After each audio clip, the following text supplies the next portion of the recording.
afternoon and a very happy Easter weekend to you. We are live from now until 5:30 for coverage of the first of two games in the next 4 days for Pompey. Rochdale have made the trip from Greater Manchester down to the south coast today, rock bottom of the league table and 3 points from safety. It's looking tight up the top, isn't it? At the moment, Charlton Athletic just pipping Pompey to the post for that 5th position. They start the afternoon in 6th with the opportunity to go within a point of Lincoln City, who won't play for a couple of weeks due to some COVID cases in Lincolnshire.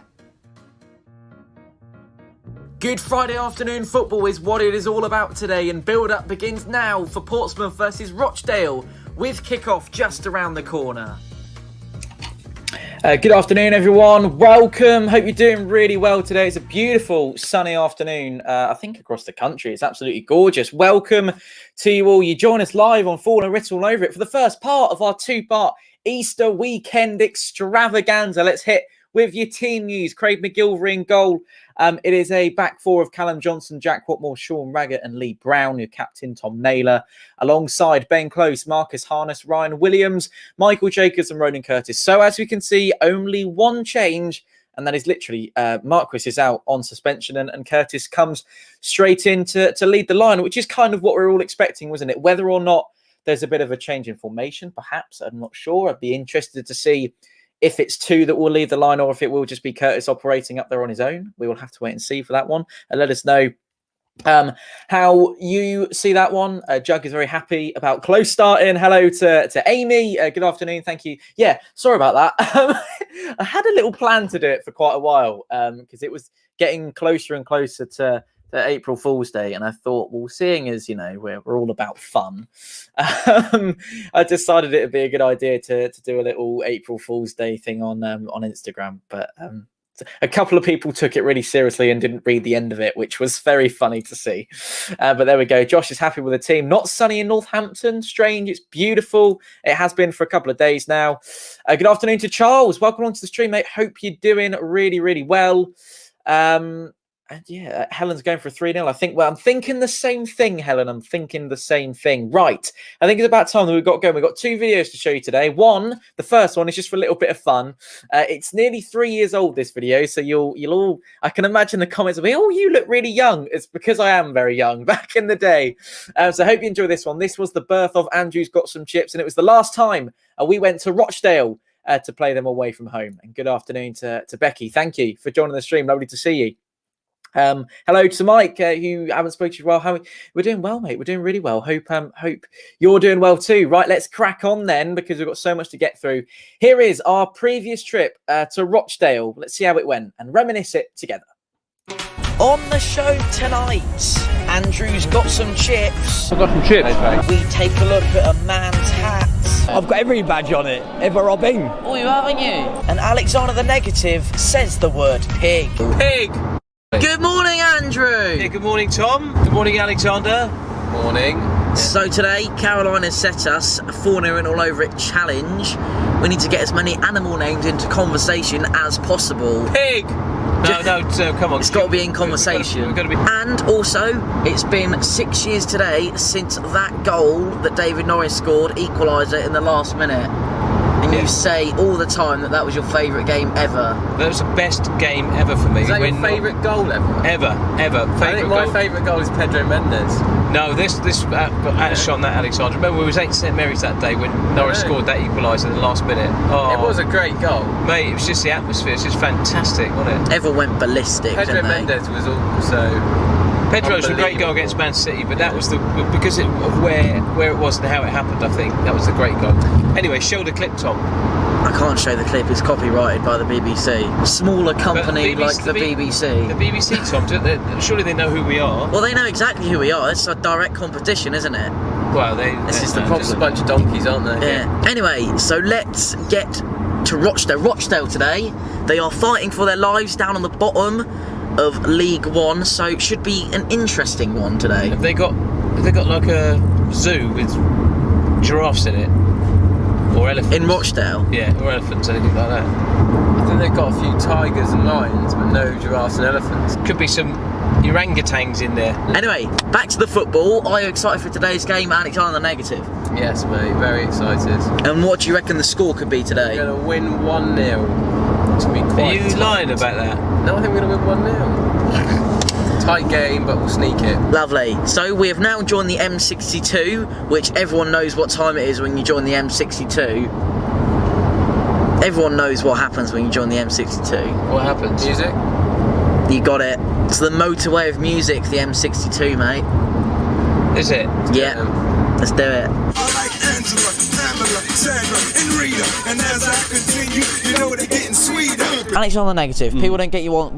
We don't get you on the show very much at the minute because obviously, you know, you're very negative and normally like to sort of hide away in a dark room for weeks on end, so we don't get you on very much. But we are going to give a shout out very quickly to Rotherham fans Bethany and her husband Kieran and their friends Jamie and Rosanna, who watch the show every week. So thank you very much for that.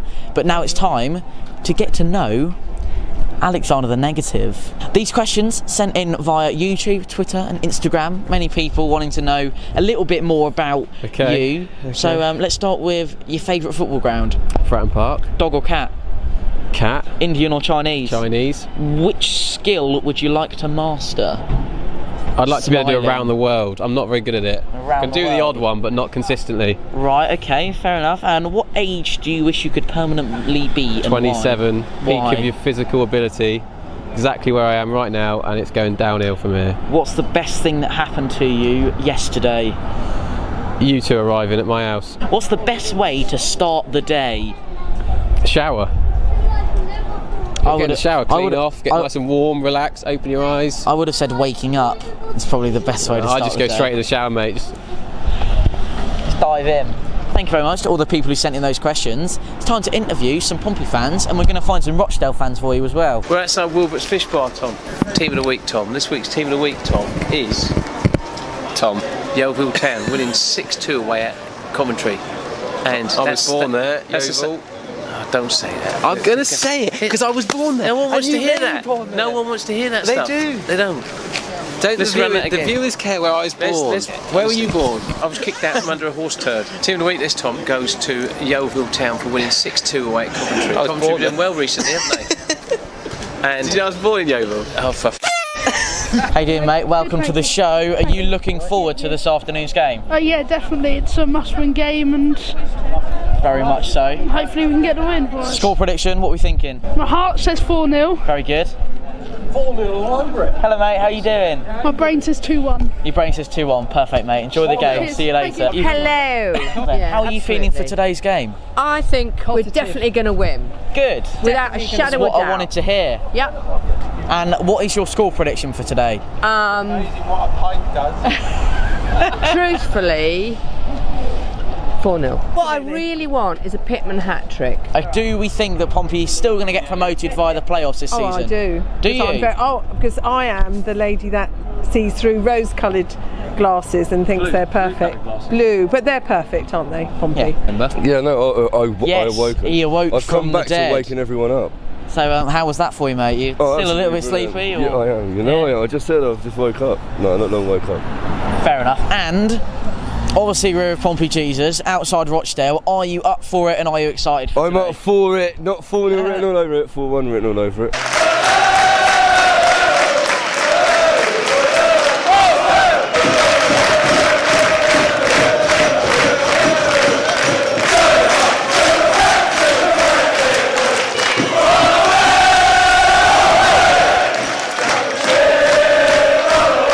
So good afternoon everyone, welcome to the Crown Oil Arena. It's half time here, it's 1-1 thanks to a massive, immense passage of play from the combo of Jamal Lowe and Brett Pittman, mate. Yeah, another. About 3 penalty shouts in that one, but you know, we're going for it, aren't we? What did you make of the first half? A bit messy, mate. Obviously, we're 1-1. We're probably 2-0 behind. If, in fairness, they had a goal disallowed offside. It was offside, but they've probably been better than us in the first half. But we had that one great moment with Jamal Lowe and Pittman. We've had a few chances. And Gareth Evans had a cracking strike that hit the by, absolutely drilled it. Other than that, that's pretty much all we've done. Wasn't it? It was immense. It That's was immense. about all we've had. So we need to play better in the second half. We're going to win this, really. Mate. That ball flew in like a hawk, and you could see it, couldn't you? It was going for the back of the net, and they just and bonked hit the on the bar. I'm here with Mr. Good Morning Andrew on 4-0 written all over it. What? He's trying to sneak out from the side like a... What are you doing? Come on, let me ask you some questions. Right, what did you think of the first half? Rubbish. Who was the best player on the pitch? Pittman. Okay, are we going to win this game? Yes, 4-1. Are you going to be up here all second half? Yeah, I'm going to sit here all second half and enjoy this game. Yeah. Brilliant, I'm looking forward to it. Yeah, this is comfortable. How are you feeling? Yeah, feeling great, loving it, really enjoying this. I don't need to go and do the gym to do any back now for a while. No. You'll be fine, bud. Just hang in. Well, we were lucky not to be losing the first half. However, final score for me, 3-2, Pompey. I've got every badge on it, ever Robin. Oh, you haven't you?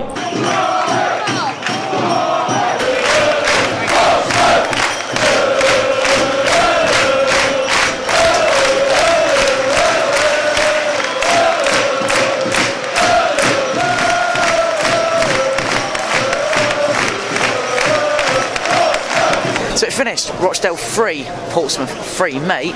Not being funny, terrible game, but we got back in that all right, didn't we? The worst 3-3 draw I've ever seen, mate. Not that I've seen that many 3-3 draws, yeah, but that was a bad one.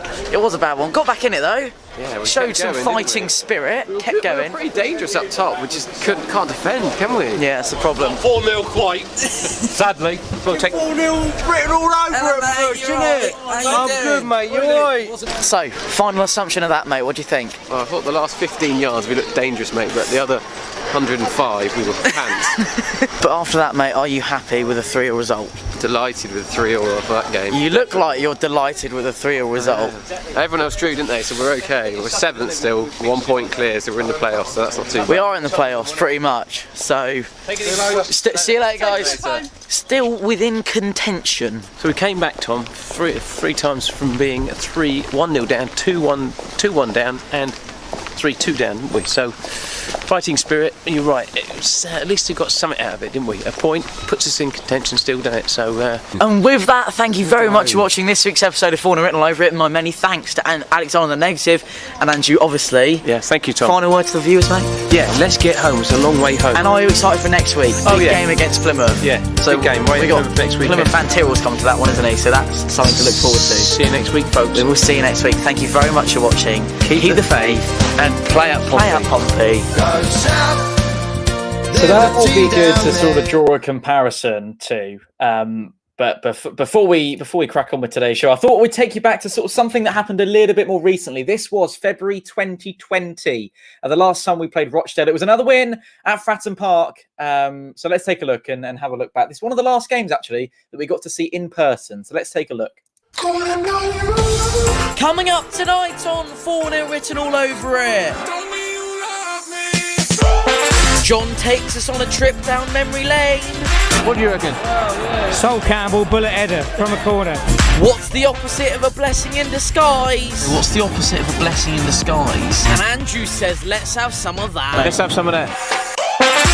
Good evening, Andrew. Yes, good evening, Tom. What a lovely evening it is too. It's a little bit drizzly. A little bit. It's drizzly. We're in the start of Storm Jorge. Yeah. As named by the Spanish Met Office. A very warm welcome back, everyone, to Fournilwrittenalloverit all over it for the second time in the space of 6 days. We're having 3 games in this little period. We've got Monday's FA Cup game to look forward to as well. And tonight, mate, I think it's time we had a 4-0.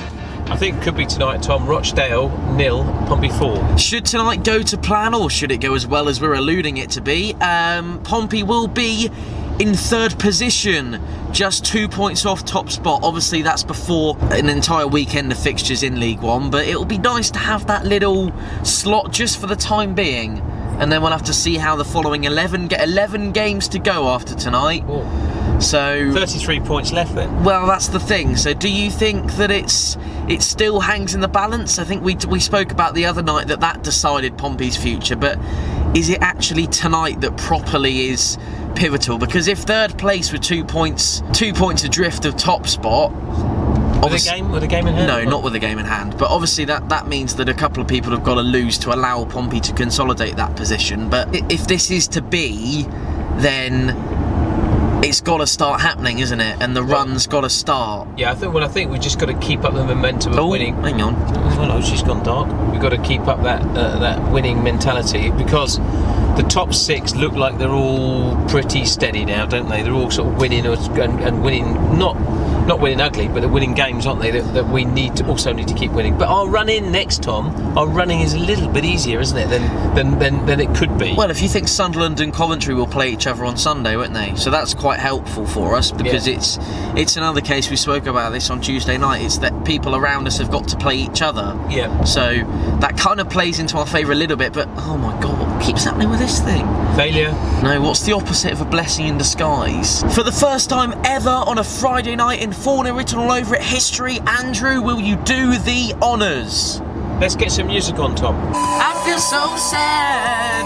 I try to help you. It just ain't you there yet. And I had no warning. I reckon 3-0 Pompey. 3-0, not 4-0. No, I'll actually go 4-0 4-0. Like it. What do you think, mate? Ronan Curtis, 4 goals. Excellent. Sounds good. And do you think we've got a chance of promotion this year? Yeah, I do. Yeah, automatic. Yeah, automatic. Get a good run. And we're going to win. We're going to win at Wembley 4-0 as well. So, boys, what's the score tonight? 4-0. We're all over it.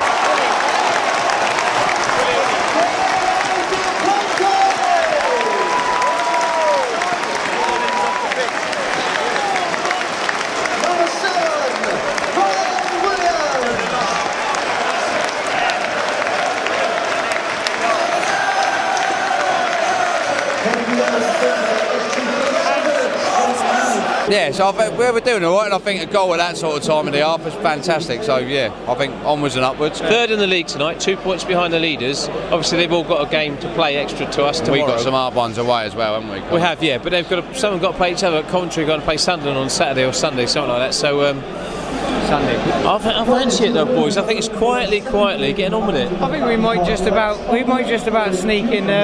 If we do get automatic, it'll be by like a point or so, because we have got some very hard away games. And I think if you play like we're playing tonight, away from home, it's a much harder game, isn't it? Do you think we're a little bit distracted about the Arsenal game on Monday? Or do you think we should lose that and get out of it, or what? I'm not, but I'm expecting a loss, to be fair. Yeah.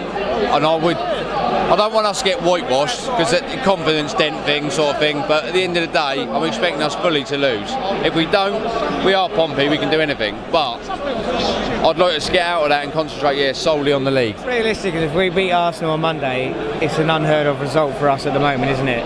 Yeah. A League One team to beat a Premier League team, and not just a bottom of the league Premier League team, but Arsenal. So if we go and if we come here and have a good account of ourselves, that's all you can hope for, really, isn't it? Yeah. But it wouldn't be the worst thing in the world to get that distraction out of the way, like you say, and then concentrate purely on the league. But saying that, the atmosphere on Monday night, we know a big game like that, a big night here at Fratton Park, under the lights. Like Milan again. That's it, and Arsenal won't like that, will they? And also, what they won't like is the fact that they like playing pretty football. They like smashing it around, having acres of space, too scared to touch anyone. This league's totally different. We're set up different. I don't think they'll like it up him. We've got to get out as well. Yeah. They've got to be up for it. Right, so on the telly it's as a well. Massive game for all the players. Yeah, of course. And they're not in any cups. Exactly. And we think 3 goals, 1 early in the second half, and then Harrison comes on, scores another 2, 4-0. I'm going Lee Brown hat-trick. What do you reckon? Sol Campbell, bullet header from a corner. 1993. Yes. Redknapp. Throws on Canchar. Canchar will come on and score.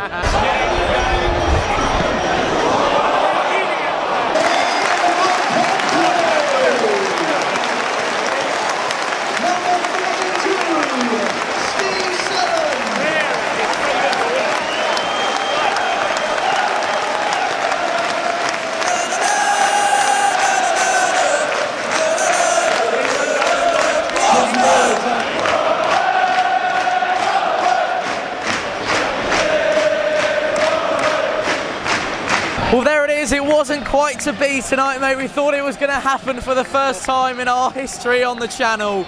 We thought for the 4-0, but it wasn't quite, was it? Well, 3-0's enough, Tom. We're happy with it, aren't we? We're very happy with that. In the league, and on to Monday night. Looking forward to it, mate. It wasn't the greatest game, mate. Just a little bit of analysis for you, if you don't mind, just as the players come off the pitch. I don't think it was the prettiest victory, and it hasn't been for 2 consecutive games now, but at this point of the season, does that really matter? Well, I think the weather played a lot to do with that, Tom. A lot of rain, a lot of wind. It's difficult to play in conditions like that for both sides, so I was happy with it, mate. I thought we played well. I thought I could do a couple of changes I think I'd make earlier, but other than that, let's just take the 3 points, third in the league, mate. I'm happy with that. One of the sweetest strikes you'll see for quite some time from Steve Seddon to make it 2-0. That was fantastic. And then obviously just the 3 points and you crack on, and 11 games to go and things are looking good.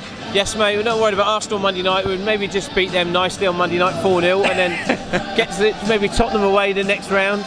Wembley 4 times, looks like, doesn't it? It's on the cards, isn't it? It's on the 4-0 cards, 4 times.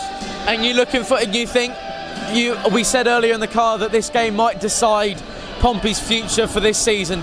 Do you think things are looking good? Yeah, I think they are, Tom. We've been saying all season, steady. It's a marathon, isn't it? Not a sprint. I think it's obviously rotating the squad there tonight, isn't it? We've got Monday night's game in his mind. I fancy it, Tom. I think 4 times to Wembley, win the games 4-0, 4 times, and get promoted in 4 spots. And your man of the match tonight, Steve Seddon, not only because of the goal, but because of the fantastic crosses and performance from him as he came on. I'm not deluded, Tom. Great goal from Steve Seddon.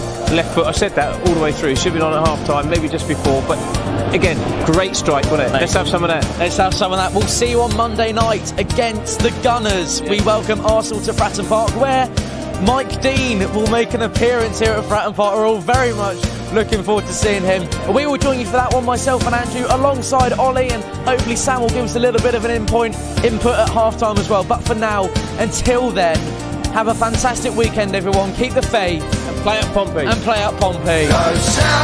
Well, that was one of the last opportunities we actually got to watch Pompey live. And what I'm going to do now this is very exciting. We have Andrew Cam this afternoon, everyone. There we go. Oh, it's a little bit laggy, isn't it? Oh, no, it looks okay. It's cleared itself now. That looks okay. That looks good. Right, we'll come back to Andrew in just a moment. We've got the whole family here today. Good afternoon. Hey. Brendan and Mike's got a bit bigger, isn't it? Who are we speaking to, guys? Do you want me to do the introductions, Tom? Please do. Right, obviously, us two. And then this is Noel, my number 2 son. Good Pompey fan, obviously. I don't know. This is his oldest boy. This is Riley. Hello, Riley. Say hello. Say hello. And this is Luke. This is Luke. Awesome. How are we all feeling about today's game, gents? Positive. Very positive. Hopefully another 3 points and another step towards promotion. Yep. Absolutely. Can we get a score prediction from the little guys in the stream? 4-0 written all over it. That's exactly the right answer. There we go. Mike, if I can ask you, obviously, Rochdale aren't the best, are they? We know that, but it's important to not underestimate a side like them, isn't it? How many times have we said when we played teams before that they're at the bottom, they're not doing very well, they're not having a decent run, and all of a sudden they pop up with a game that, I don't know, shows our shortcomings. We've had it in the past. I really hope it's not going to happen today. Rochdale, funny team. And also the other ones that are down the bottom there as well. You'll be surprised that some of the results that they've got to pull out to pull themselves clear of the relegation zone. So, yes, we can't be too surprised by some of the results we might see between now and the end of the season. But I've got faith in our boys. Watching the Cowleys do their training this week and listening to them. Oh, what a breath of fresh air that is. I know you're going to ask everybody about them. But, I'm quite pleased. But can I just mention one thing? Now we've got the airwaves. Today is the 2nd of April. 40 years ago today, the Falklands War started, of which I actually went down and took part. 39. 39? Sorry, it is 39. Sorry, 39 years. Sorry, 40s next year, big celebration. So I'd just like to have, I have been remembering my colleagues that never came back from the war. Luckily I did, thank heavens. My thoughts are with the families and friends of those that didn't make it when they came back. However, positive vibe, come on Pompey. Absolutely, and a massive thank you, Mike, for your service to your country, of course. Niall, just to say, Rochdale have one win from their previous 11 matches in League One. How do you see this one going today? Well, we had this not too long ago with Northampton, and hopefully it's not a repeat performance of what happened in Northampton. So hopefully today, the breath of fresh air, I'd like to see it today, a push on. As you've seen with all these other clubs down below, they've been taking scalps off the bigger clubs, and luckily so far, apart from the Northampton, not the rest of them have been doing it to us. So hopefully, fingers crossed, I know we've not got a Harrison or a Marquis up top, but any one of those 4 with 4 we've got playing today could even fill into that number 9 position at any time. And they can fill it in, and they can all rotate and change between themselves, going from wide left to wide right, to playing the number 9 or 10. And as long as we've got that one up there, or whoever one of those 5 that's staying up there, it will push on, and we'll definitely see plenty of goals today, hopefully.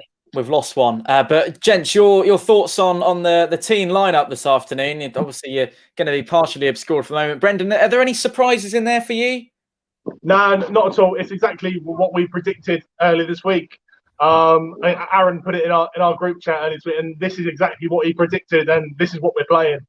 Yeah, I've got faith in the lads, and it's exactly what we wanted to play, and what the Cowleys have put out. Absolutely. And the biggest surprise today is obviously Curtis went off to go to the Republic of Ireland squad and not even got a chance to get on the pitch at all for those three games. So even for himself, and that he lost his position in his team. Obviously, we're not playing.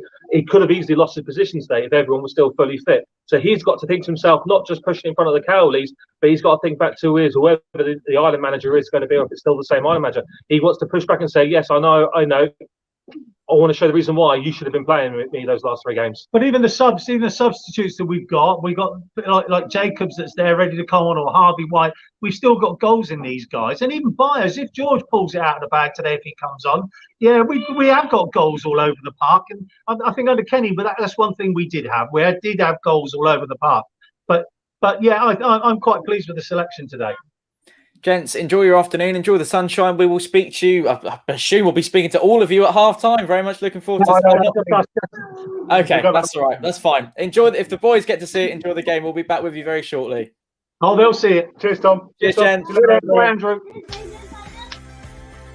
Head to head, this is how we're looking at the moment. Previous 10 matches between the two sides resulted in 7 occasions Pompey have gone on to get the win. It's 2 draws and 1 win for Rochdale in that period of games. A very good afternoon, a very warm welcome along to Gaz, who joins us live all the way, would you believe it, from Malta, where probably, Gaz, I would have thought the weather's probably reminiscent of what we're seeing in the UK this afternoon. How are you? Yeah, all right, mate. Happy Easter, almost. Almost, yeah. How do you see this one going today? I mean, I'm confident, but it's still a sketchy game. It's like, Rochdale are coming in with a bit of form. They played a good game against Lincoln and Peterborough. They were unlucky to get the result at Peterborough, 91st minute or something. So, they could actually change what's happening at the top, these lower teams, because they're scrapping for survival. I mean, Rochdale are going to go, aren't they? I think it's safe to say they're going to go, but they've still got, they can still dictate what's going to happen for us at the top of the table anyway.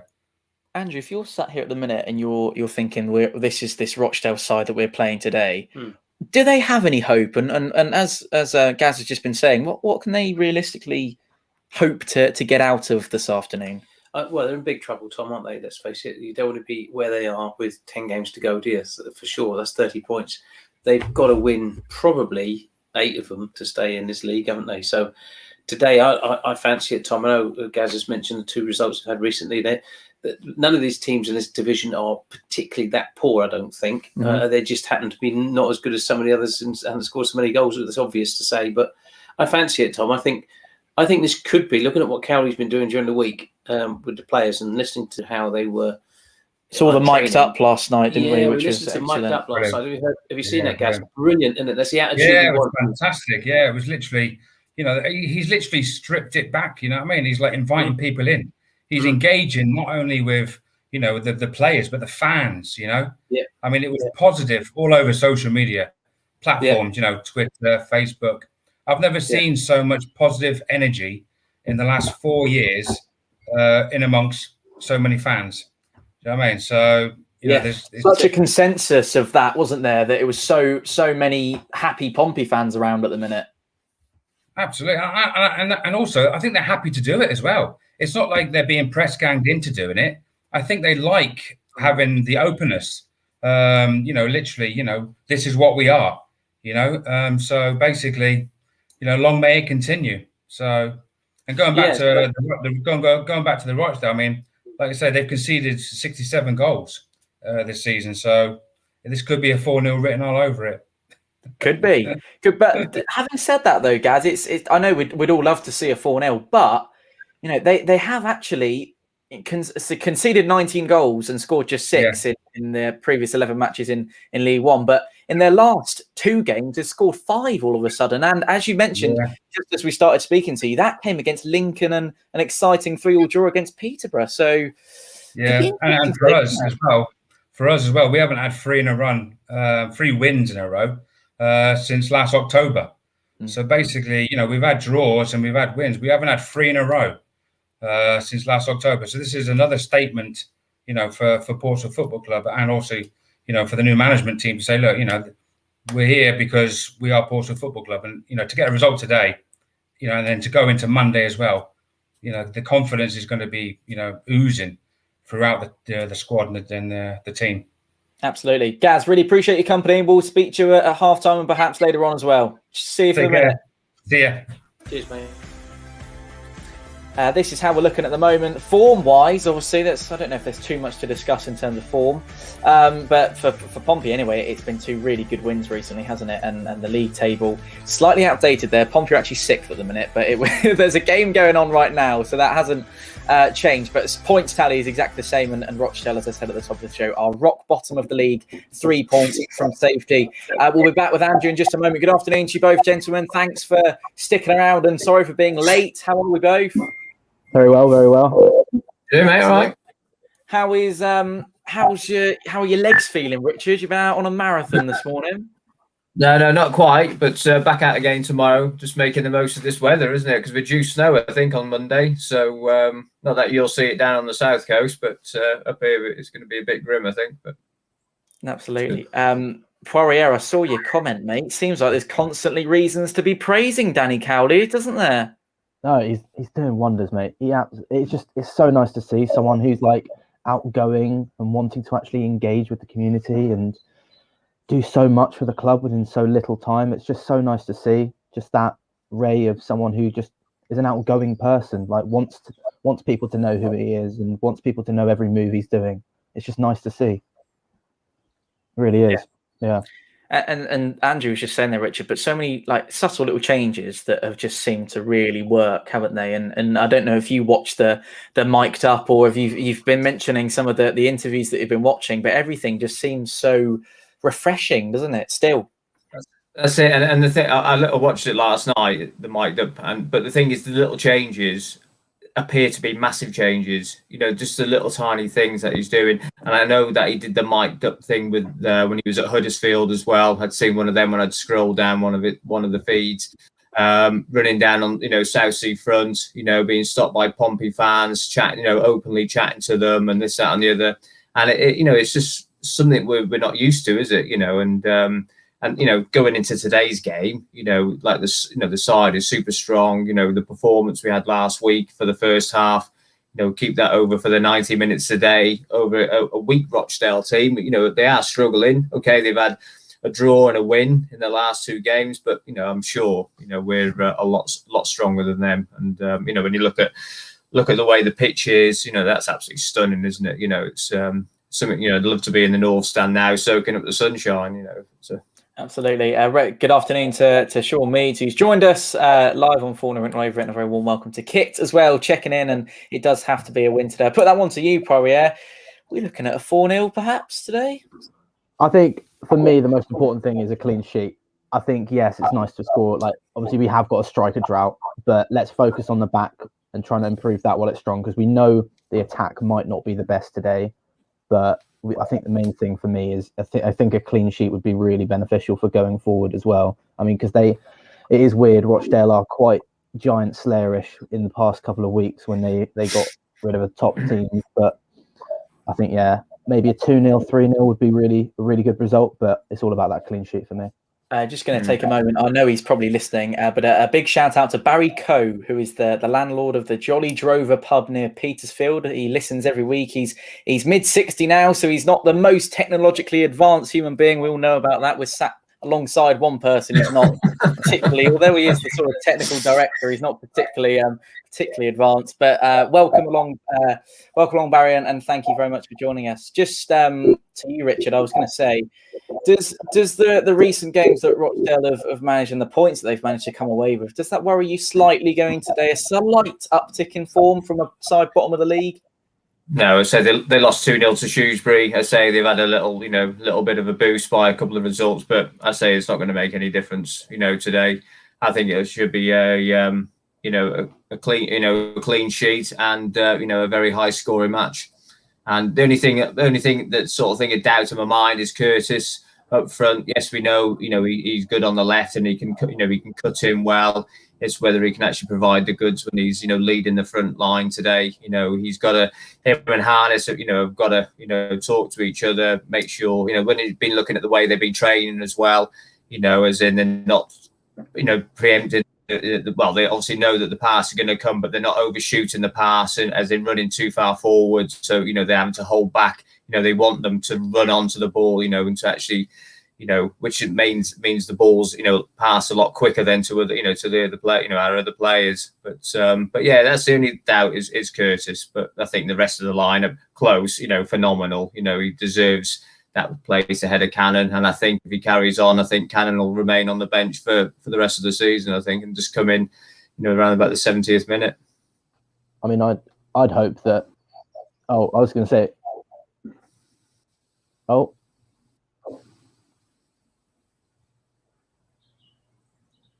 I can't hear him. No, Andrew, can't hear you. Yeah. That's the problem with having Andrew Cam, guys. Adam, go on, mate.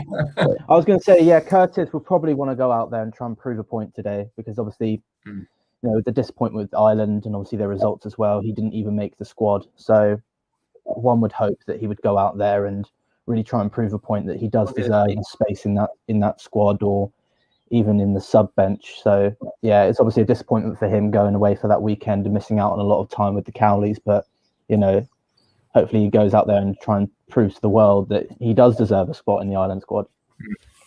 Jay said, good afternoon. We need to focus defensively, which is exactly what we're just talking about. How these teams tend to show up against big teams. Curtis to score 2, 4-0 win incoming. Right, we're going to try again. It's not going to be Andrew Cam. It's going to be sort of full screen, Andrew. No, not on that one. On that one. Why Go on, sorry. We've got cameras all over the place. Yeah, in and this gaff at the minute. Yeah, it's all gone a bit pear-shaped. Go on. I was going to say, Cowley, I think, from watching them mic'd up and listening to what he's saying on social media, meeting the people on South Sea Seafront, that sort of stuff. This guy is a very intelligent man. Let's not knock him. He has got a master's degree in what's he got the master's degree in, Tom? I'm trying to sort out psychology. This is all going pear-shaped. Sports psychology. So he knows how to get people on side. He knows how to get the players on side, and he's really looking out for people like Ronan Curtis, a bit hot-headed, as we both all know. And I think he's pretty. He gets a commercial cut around Curtis as well. So I think today, Cowley's attitude this week, shown in the last week, as Poirier just said, has proved, Tom, that this team's going places. That it's just about motivation and attitude, isn't it? And I think the key is to this is that Cowley is the man to make this happen. I think, and I do fancy this today, and I do think we'll get 4, and I think we'll beat this lot convincingly. They've had a couple of good results recently, haven't they? But they have obviously played up to the bigger teams, who probably took them a little bit as an easy touch, maybe, perhaps, and therefore we don't underestimate these boys. They play this team like you're going to play against Ipswich. I think that'll be his message. Is Cowley your man, Richard? I know the answer, but without a shadow of a doubt, and that I so wish that we'd had him 5 games beforehand. The board have actually made the decision earlier than what they did, and now it's that thing, isn't it? It's that living hope, to keep on pushing. To try, I say a couple of weeks ago, definitely getting the playoffs. But now, the buzz around the place, pushing for that top, that second place, be absolutely phenomenal if we could actually, get there. There we go, gentlemen. Thank you very much indeed for that. I'm assuming you'll probably be watching the football in the garden this afternoon. So thank you for the moment. Funny, I should say thank you. We're actually going to say a big thank you to you as well before we speak to Aaron and Sean. Here we go. As this season is now beginning to draw to a close, I wanted to pass on my thanks along with the rest of the team to you for sticking with us for what has been a season like no other. With a trip to this place looking likely to be our final destination in League One this season, I wanted to confirm that we will be there with you, either virtually or perhaps even in person, in the middle of May. We might not even have to go there at all.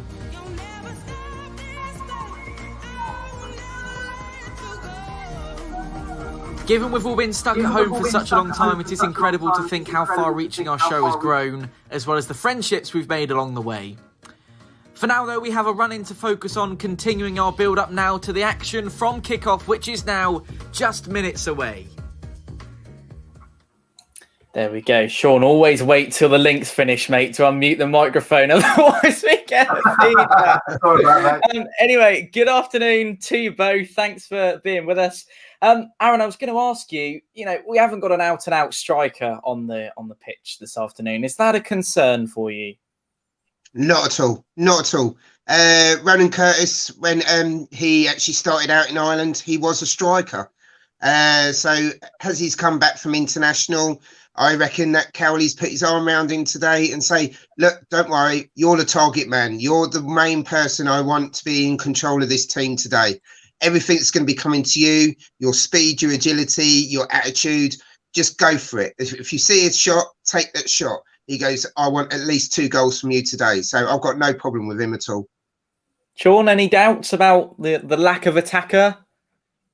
No, not at all. I think you look at our front four, there'd be a striker in most teams. There's a lot of goals in there, a lot of pace. I'm excited. I say, bar one individual in the team, I think it's a team I would have chosen. But generally, it looks pretty good. Any significance that Rochdale haven't played for a couple of weeks, Sean? They'll always come back off that. It's a double-edged sword, isn't it? They'll either be wanting to get on the pitch really fast and really try and make an impression, or they'll be out of sorts, take them a while to bed in. It just depends on which we see. From our point of view, I'm very happy that the Cowleys have had a bit longer now with the team. We'll see a bit more of a Cowley team now, and even in some of the Mike training sessions they were doing, which is quite good, and seeing how he took Raggett aside and things like that. I think that's maybe why he likes Raggett as well, because he knows him from before, and he's probably knows what he can do and knows what his strengths are. So I imagine it may be better for us as well. But I think it's going to be a good game. It's going to be a good game. Very positive. Haven't been this positive, for a while, but the last couple of games just built it up. If we can keep this momentum with our playing next, 6 bottom teams, that's a nice running. Aaron, thoughts on this one, mate? Mark the moment, mark the day. Today, Pompey win 4-0 as they begin a run that lands automatic promotion on goal difference from Peterborough. There's one man sitting amongst us that would absolutely go for that one. We'll get his view on it in a moment, but I wonder how you feel about it, Aaron. Yeah, definitely. It's going to be tough for the first 15 minutes because as Rochdale bottom of the league, they're going to be coming out. They're going to be doing the high press, but we can just get them on the counter. We're too strong and too powerful for them. Yeah, we might make a couple of little silly missed passes and everything. It's still the learning curve for the Crowleys, but I think they've gelled that team together now, like especially with everyone else commenting about the open mics. Listen, I watched that a couple of times and actually listened to what they were saying to individual players. And we're going to see such a passionate side today. Even Raggett, I think he's not actually going to make a single mistake today, and he's going to set up 2 goals. Sorry? Yeah. Well, to be fair, every time he says a big statement like that, Aaron, you remember when you said we were going to turn up against Charlton and we absolutely battered them? And then just sort of every now and again, there's a little nugget from Aaron that we latch on to. Go on. Mate, you've been drinking too much of that fish water you got behind you in that tank, haven't you? You've been taking a tipple of that, haven't you, bud? Well, I was drinking that coffee tequila last week, so I think that's just got still in my head anyway. So yeah, that's lethal stuff. That is lethal, proper lethal. But no, I think you see the Crowleys taking interest of the players. the man management he's got, especially when you see him taking Harness to the side and say, look, instead of just going forward, bring it back slightly, look up, then go for it. The same as Raggett as well. He goes, look, don't be too forceful for it. You know what you're doing. Just step to the left or step to the right, then go through. And we saw the start of that on the last game with Raggett, where he was playing further up the pitch, laying off the headers and everything, and then stepping backwards. So I reckon everyone's going to have a fantastic game today. And by the end of it, I think Andrew's going to say man of the match, Raggett. Right. Well. That is you seriously, mate. Stop drinking that water. It's mental, isn't it? It's ridiculous now.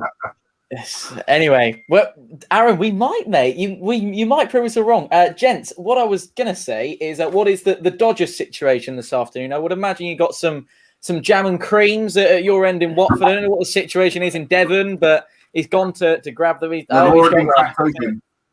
we go. He's ready to go.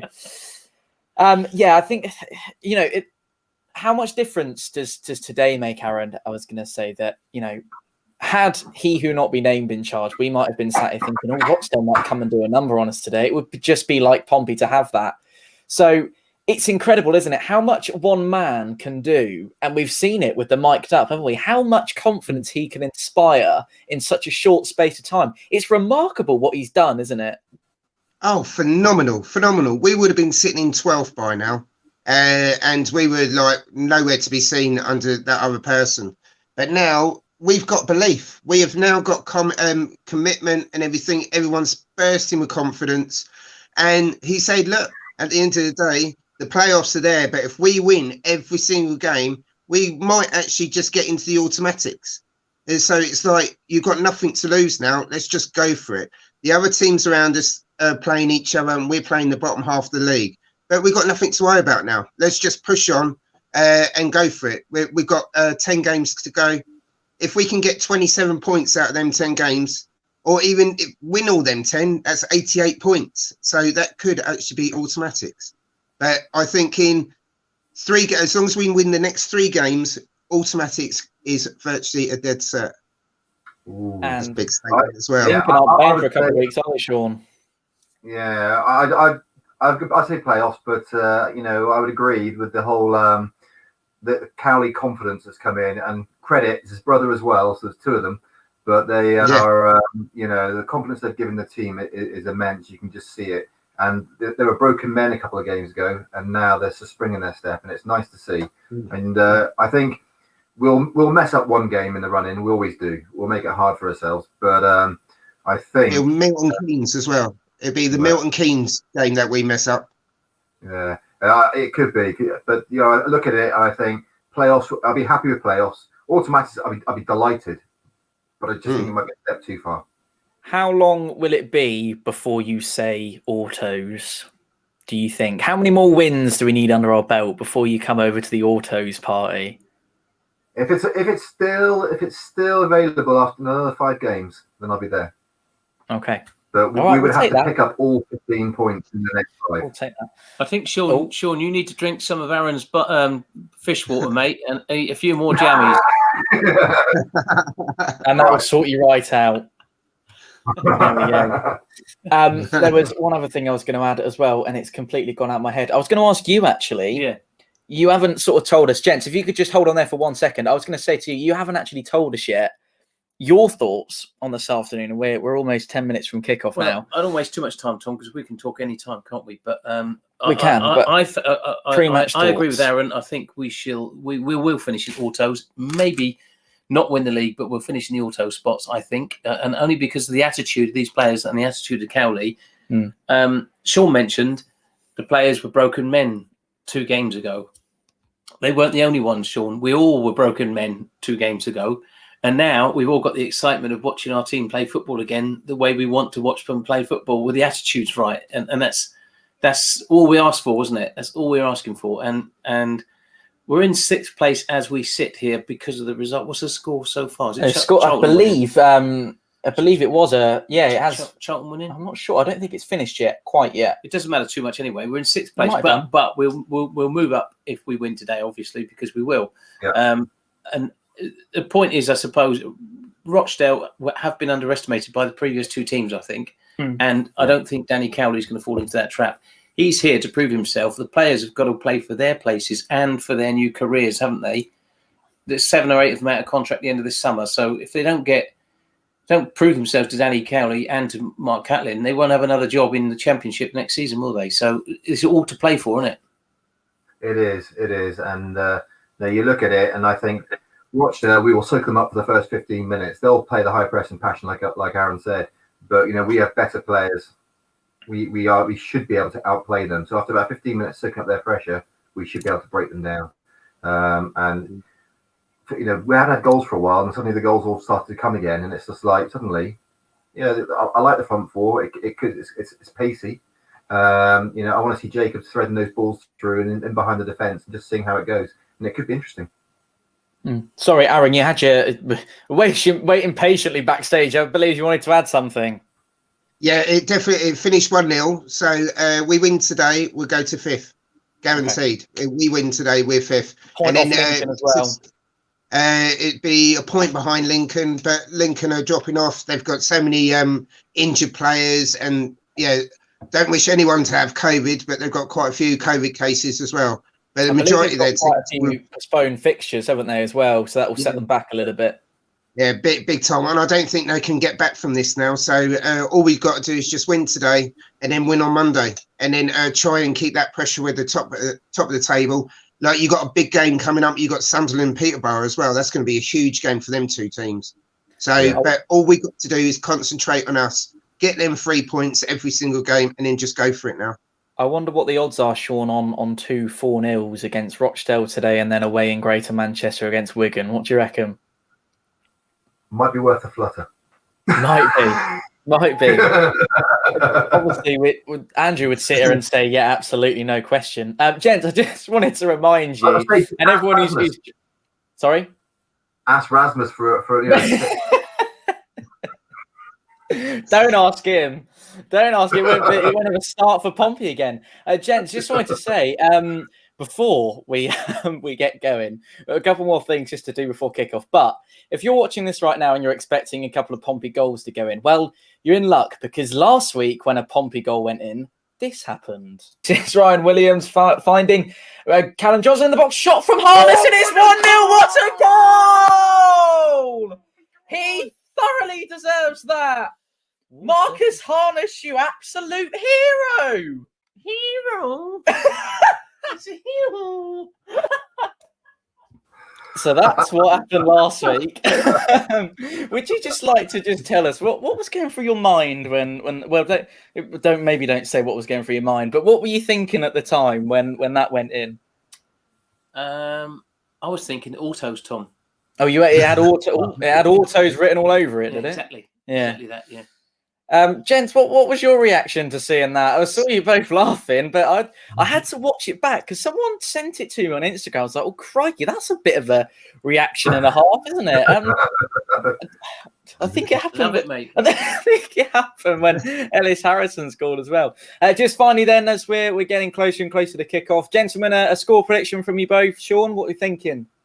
I'm going to go 4-0. 4-0, lovely. Aaron, I expect you're thinking the same, or you're going to... 4-0. Oh, lovely. Well done, mate. Well done, mate. You know it makes sense. Gents, we'll speak to you both at half time. Indeed, take care, mate. Yeah, thanks for the moment. You're going to say 4-0 as well, aren't you? Obviously, don't ask me, Tom. You know the score. I know the score. Right, yeah. What we're going to do just before we get going as well, we've got just 5 minutes until kickoff. We're going to bring things into a little bit more of an upsetting and sad note. We lost a member of the football YouTube community this week, Claude from AFTV, and I just wanted to all wish our very best wishes to all his family and rest in peace to Claude, who was a legend of the YouTube football community. Not too long ago, Claude was a fan favourite of the Arsenal fan YouTube channel AFTV. He made a remark during a stream of the North London derby about a year ago, which meant that he was removed from his post. He said the wrong thing at the wrong time and was scrutinised heavily, but he deserved much better in terms of what happened after. And unfortunately this week we've seen another example of the horrendous power that social media possesses. None of us ever got the opportunity to meet Claude, but it is fair to say that he lit up the football YouTube community and gave everyone a laugh, no matter their allegiance. It's gutting news, and all of us here at 4-0 would like to wish Claude's friends and family the very best at what is a ridiculously difficult time for them. Thank you for the memories that you gave to every football fan around the world. Rest in peace, Claude.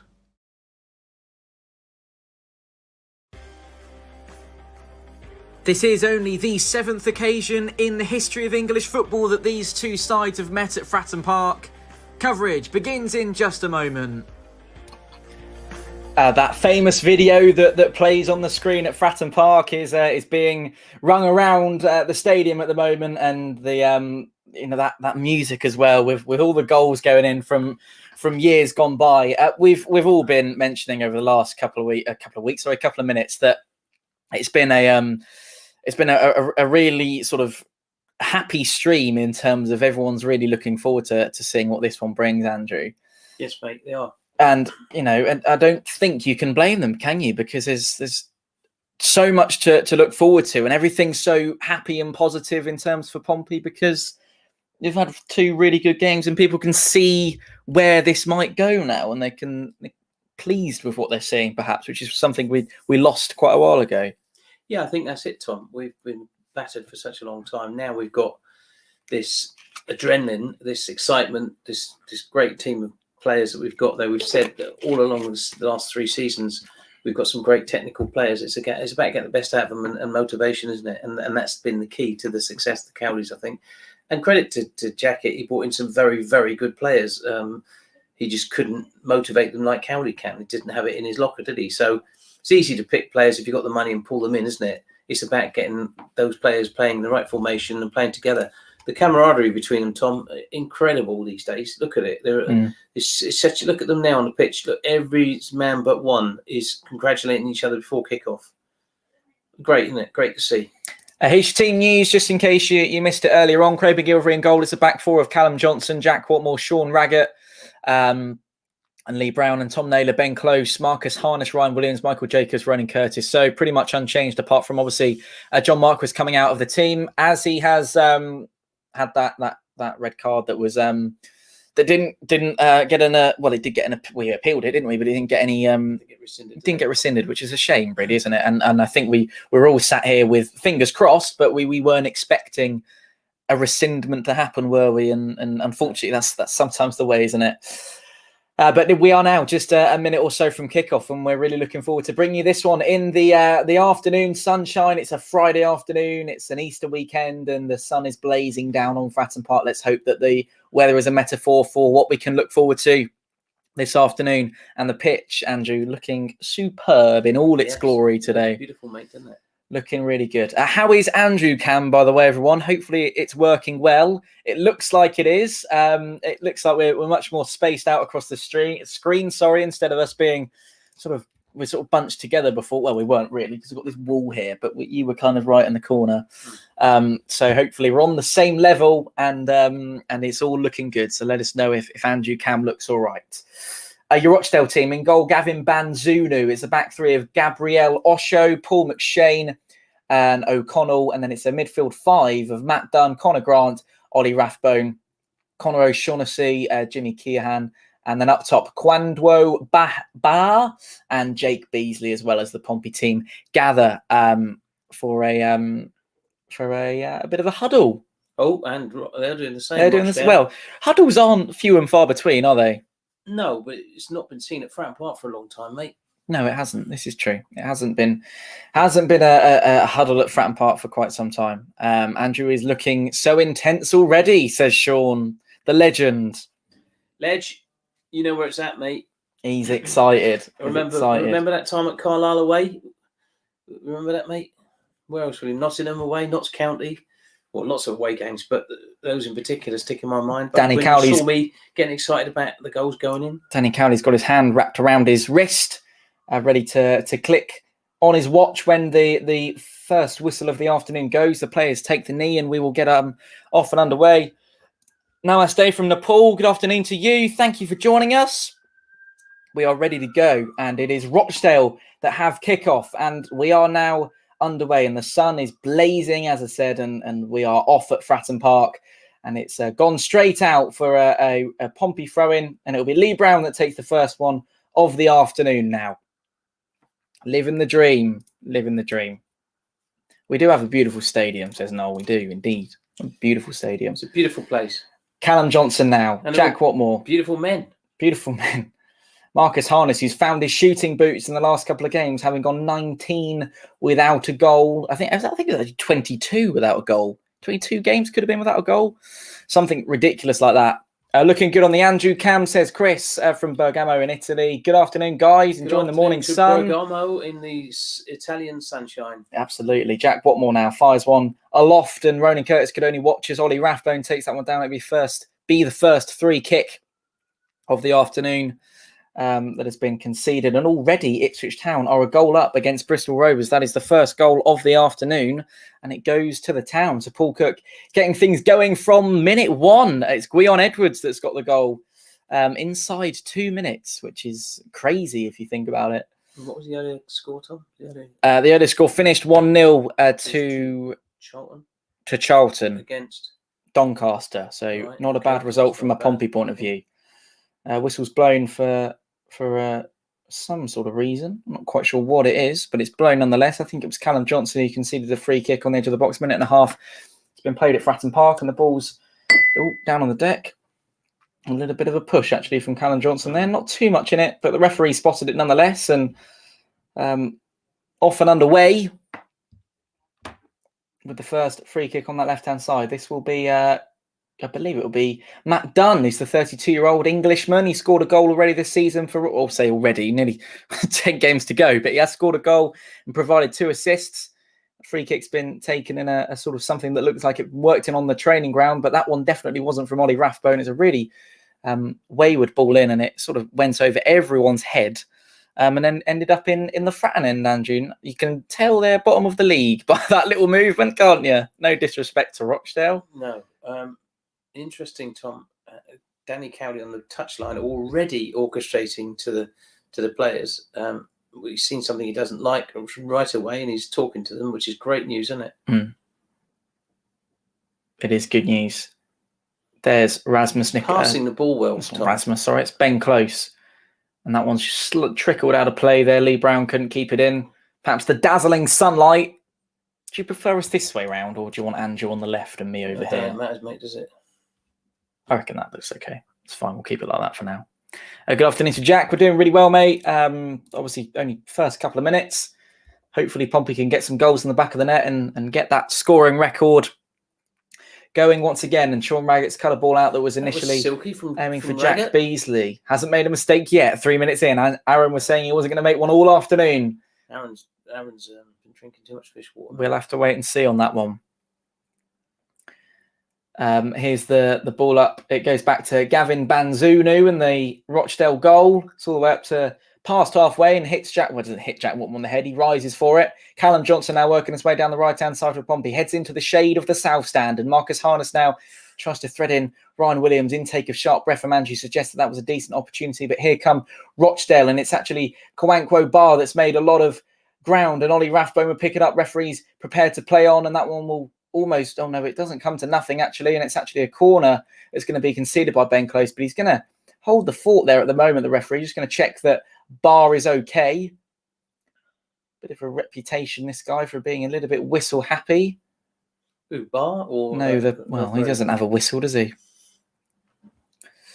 Andrew normally drives, keep him there. Okay, John, in that case, we'll do that. And it is normally this way round on camera for you as well. So, and this is actually how it is in real life. So I'll tell you what we can do. This will be fun. Take that and I'll pass one through to you. Make sure you're ready for it. Mm-hmm. Yeah. No, they've ruined it completely. There. And then hang on. You go up a bit. It's going to get a lot bigger, but there we go. And enlarge it by 2. There we go. Oh, giant. You'd spun it round. You spun it. Yeah, you spun it very quickly. very quickly, but you spun it nonetheless. All right, this is Tom Naylor now. Oh no, we're watching a replay. Oh, it's got in! We're watching a replay. What's happened there? We didn't see it. We scored, but we didn't see it. Oh, I think it was Ryan Williams. Oh, replay. Replay, here we go. So it's Marcus Harness, edge of the box. Ball goes in, and it is Ryan Williams' poacher finish, sliding in. That's the first one I thought, Tom. It's gone in. That's really good. That's amazing. We didn't see it, but there we go. The first of 4, as Andrew said. Already, inside 6 minutes, Pompey take the lead. And look at Danny Cowley. Still commanding orders from the touchline. That's what you like to see. Well, that was a surprise, wasn't it? We weren't expecting that one. Anyone who's watching the iFollow footage or coverage won't have seen that. If you're just joining us, gents, ladies and gents, make sure you drop us a like on the stream. It was just way too easy, wasn't it? It beat 3 players. There's an argument for Ryan Williams. Perhaps is he offside there? No, Nothing he's not. given. He's ran onto it, Tom. Nothing given. Doesn't matter. Play continues. And already it's 1-0 Pompey. Corner. It could be maybe 2 in just a few moments. There we go. Sean Mead just said he was 2 yards off, Andrew. Well, Meadsy, you'd never catch him, bud. Meadsy's never 2 yards off. Watch when the ball's being played, bud. Well, we'll see. There were complaints, nothing given. Now, Tom, the ball's played at the right time. And he ran onto it. There was 2 defenders behind him, mate. Michael Jacobs. And thank you for reminding me, Retro Shirt Sean, it is 1-0. There we go. You didn't want to keep that one on there for too long. Corner goes in, and again, it's another one that's loose. This lot. Harness. This could be quite a few. Harness weaving his way. Whip it in. Whip it in. Michael Jacobs with the ball in early doors. Curtis latches onto it, and that one's going to be hammered away. There we go. And the stream, I believe, is slightly behind. We're just going to do some running repairs. Andrew, if you wouldn't mind just chatting for a second or two. Well, yeah, Tom. Thoughts on the opening 7 minutes or so? The football is absolutely fantastic, isn't it? Even now, look, we're all over them like a rash mush. It's we're on top of these boys and all over them like a cheap suit, Tom. Enjoying what you're seeing. Yeah. Which is good. I'm glad to see you're enjoying yourself. Passing at pace and passing football on the grass. Can you believe it? Well, yes. We've missed this for 3.5 years. Look at it. That's all we want, isn't it? We've missed it, haven't we? We have missed it. And it's something that we can get used to now, luckily, which is nice, isn't it? Nice to think. You join us live on Fournilwrittenalloverit. Very good afternoon to you all, and thank you for being with us. Myself and Andrew guiding you through. We've got Andrew Cam today. Hopefully that's all looking good. I'm just going to check to see if I can actually change the latency of the stream while we're live. I'm not sure if I can. Oh, this isn't there isn't a goal because I would have known by now. Just incidentally, Tom, I'm really looking forward to going to Derby County and Nottingham Forest away next season. Don't speak too soon. No, I am really, really excited about those 2 in particular away games because I like going to Derby because they always give us a lot of tickets. There's always a good atmosphere there, nice ground. Same with Nottingham. Forest away is always a good fun, isn't it? We haven't done it yet, have we? We've done it lots of times in the past. No, but we haven't done it yet this season, so let's not get too I'm not getting ahead in front of myself. ourselves. That's what I'm excited about. Okay. I'm excited as well. I'm looking forward to it. Seriously nice Toby in Nottingham. There's several nice Tobys in that area, actually. Several nice Tobys. Nearly 9 minutes now. And that is a little bit of a bit dodgy from Callum Johnson there, and luckily Pompey managed to muscle the ball off them, and he's recovered really well, actually, Johnson. Passing, and now Tom. off we go with Harness. They are bottom of the league, Andrew. So Don't worry about that, Tom. They've done well. Curtis, just behind him. It was a ball in from Marcus Harness, and the ball just sort of didn't quite reach. It doesn't matter who Curtis. we play. It does not matter who we play, bottom or top of the league. With this team playing the way we're playing football, we're a threat against anybody, mate. This is the championship side. It's actually a complete rinse and repeat pattern of and Sean's just said he's loving the one-touch fast break, which is it's That's what Gary it's said. compatible Fast against a attacking team that's football. bottom of the league, isn't it? But as I said earlier on in the stream, I don't know if you were here for it, but I no, it might have been on Instagram actually, where I said that if we play the way we played against Shrewsbury in the first half, if we play the way we've played for the first 10 minutes in this one, and hopefully what we'll play for the rest of the game, I reckon we could comfortably beat any side in the league. And I think I'm going to stick by that, and I'm glad that I've got your approval on that one. No, I agree, and I think the point is. Everybody seems to want the ball. Everyone wants to pass the ball to each other, and everybody is on it like a carp on it. Look at this. Harness is on it. Harness is on it, and this could be another one for Pompey here. The pace of the break, Tom. Oh, it's really pacey. It's quick, isn't it? Catch him, break him down. That's it. Great. Put him under pressure. Rochdale are doing nothing but facilitate the fast break, though, I must say. They're not doing themselves any favours, are they? Oh, here we go again. Ipswich are now 2-0 up against Bristol Rovers, and Plymouth are taking the lead against Wimbledon. That goal coming from Sam Woods back here at Fratton Park. The ball is out with, Lee Brown on that far side. And it's still with Lee Brown. And as Richard's quite rightly said, you can see they're not actually allowed to lump it anymore, are they? That's been something that's been completely cut out of all proceedings. And that's something that we sort of slipped into that habit in the second half, didn't we? But we managed to pull away from it. Alan Judge got the second goal for Ipswich Town. This is Callum Johnson now, who's found Harness is operating nicely on the right-hand side. Lovely link-up. Ball goes in from Johnson. Fortunately, it's a little bit too deep. There were no Pompey bodies standing underneath it or jumping for it. Just put too much on it. That one thing I'd say about Callum Johnson, he does have a tendency sometimes just to overhit the ball. That's probably called a mistake, Andrew, I would have thought. No, he does it quite a lot, Tom. You watch him. I'm not trying to... I'm just saying some of the weaknesses of his play is that. That you've noticed. I've noticed, yeah. No, okay, I'll take that. I'm sure Danny Cowley will have a chat to him about that. Yeah, and there's obviously there's going to be sort of, you can't expect 100% perfect all the time, can you? There's always going to be a loose ball. So watching League One football, there's going to be a ball that's got too much on it, etc., isn't there? These aren't League One players, Tom. No, they're not. And very shortly they might not be. And very shortly we won't be. Jack Watmore now is on the ball, and Pompey enjoying the lion's share of the possession so far. And that one's a little bit wayward from the Pompey captain, Tom Naylor, but he still managed to find Michael Jacobs nonetheless. And that is electric. One touch, send him. It's the message you would have thought. Curtis weaving his way through the Rochdale midfield. It's a heavy touch initially by Harness, works hard to keep it in play, but all he's done is give it back to Matt Dunn. He is done with that one and finds putting on their players as well. Connor Grant, the 19-year-old in Rochdale Green. Back to us again now. Back to Lee Brown now. Sorry, not Tom Naylor. That's Ben Close, who's just used the outside of his boot to find Sean Raggett. Ball is now back over the centre of the field, and Jacobs there. It's almost just a kickabout for Pompey, isn't it, at the moment? Well, they're sort of passing it around well. Callum Johnson. Watmore now.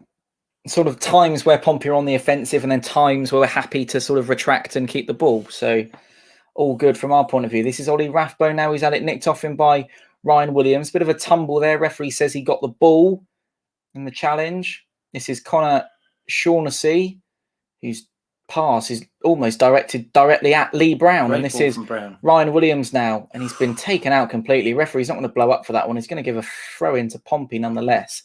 Did like a heavy challenge from where we're sat, Andrew. I'm not sure if he'll have a... Harness was sent off for less than that last week. Marquis. And that's what I mean. There's double-footed tackle in there and Paul he's off the ground. Paul McShane, the 35-year-old, is... I'm not convinced by that one. A good tackle, mate. Not convinced. It was a little bit dodge for me, but there we go. Nothing been given nonetheless. nearly 14 minutes has been played at beautiful sunny Fratton Park. Lee Brown with the ball over his head, looking to throw it into either Michael Jacobs or Ryan Williams, you would imagine. You mentioned earlier, Tom, the referee's a bit whistle happy, but he wasn't then. No, he wasn't. That's absolutely correct, Andrew. I'm glad you pointed that one out. Have some chat with the viewers. I'm just going to go over here and eat so you don't hear it. We don't have to go over there. Don't worry about it. It's fine. I think, Tom, first 10 minutes, 15 minutes rather, that time has flown by, hasn't it? Mm. They are, but here come Rochdale, nippy on the break, and there's 3 against 2 now. And he fell over, and Raggett was just there to pick it up. Say thank you very much, almost. Yeah. And here Pompey go again. This is wide ball again. Harness. Out on the far side, and look, It's Williams got is so going much outside space him. to run into. Williams has gone Give it to outside him. him. Will he go alone, Harness? He does, and it's deflected off of Gabriel Oshu. Ryan Williams' ball to pick up finds Callum Johnson now, who is one of the only men in the shade in a blue shirt this afternoon, as that near touchline is partially obscuring the sun. Got the South Stand to thank for that one. Hello to Bob from a very sunny Granada. Welcome along too, mate. Thanks for joining us once again. Welcome to the stream. And Rochdale just capitalising on the loose ball in Pompey's midfield, but it's almost sent directly straight back up to them, and that was almost wonderful from Michael Jacobs to find Ronan Curtis, who's just been frustrated on a couple of occasions, Andrew, with the ball not quite falling for him so far today. I think you're probably right, though, Tom, because it's the two balls then. That one from the right-hand side was overhit, and that one was overhit as well. So he's got to work on that, I think, a little bit. Jacobs is and Callum Johnson. This is Ben Close now for Pompey. Centre of midfield. Gets a second opportunity after the first ball wasn't quite brilliant. It's going to take a lot for Harness to get there and nab it off Ollie Rathbone. He can't quite do so. And the ball's dispatched to the near side. It's a long one that goes over the top.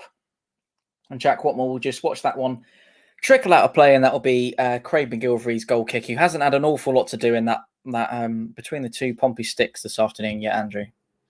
No, I don't think he's going to have a lot to do either, mate.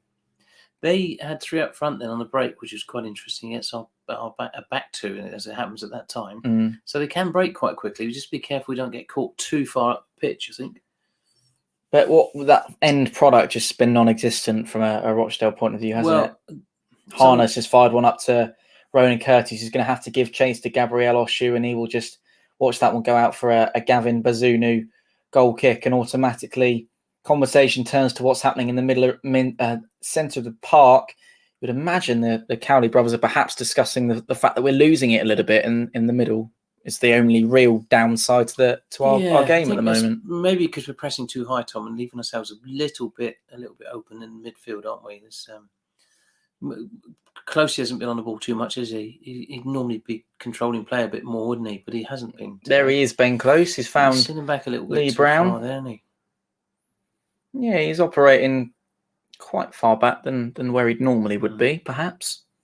Callum Johnson now to Jack Watmore, and Harness again playing quite a deep role, and Ben Close will look to bring the ball forward, and he's made a cross pitch pass to Lee Brown, who's going to give and go to Michael Jacobs. Sean Raggett's almost the furthest man back for Pompey. 18 minutes is approaching us now. This is Jack Watmore.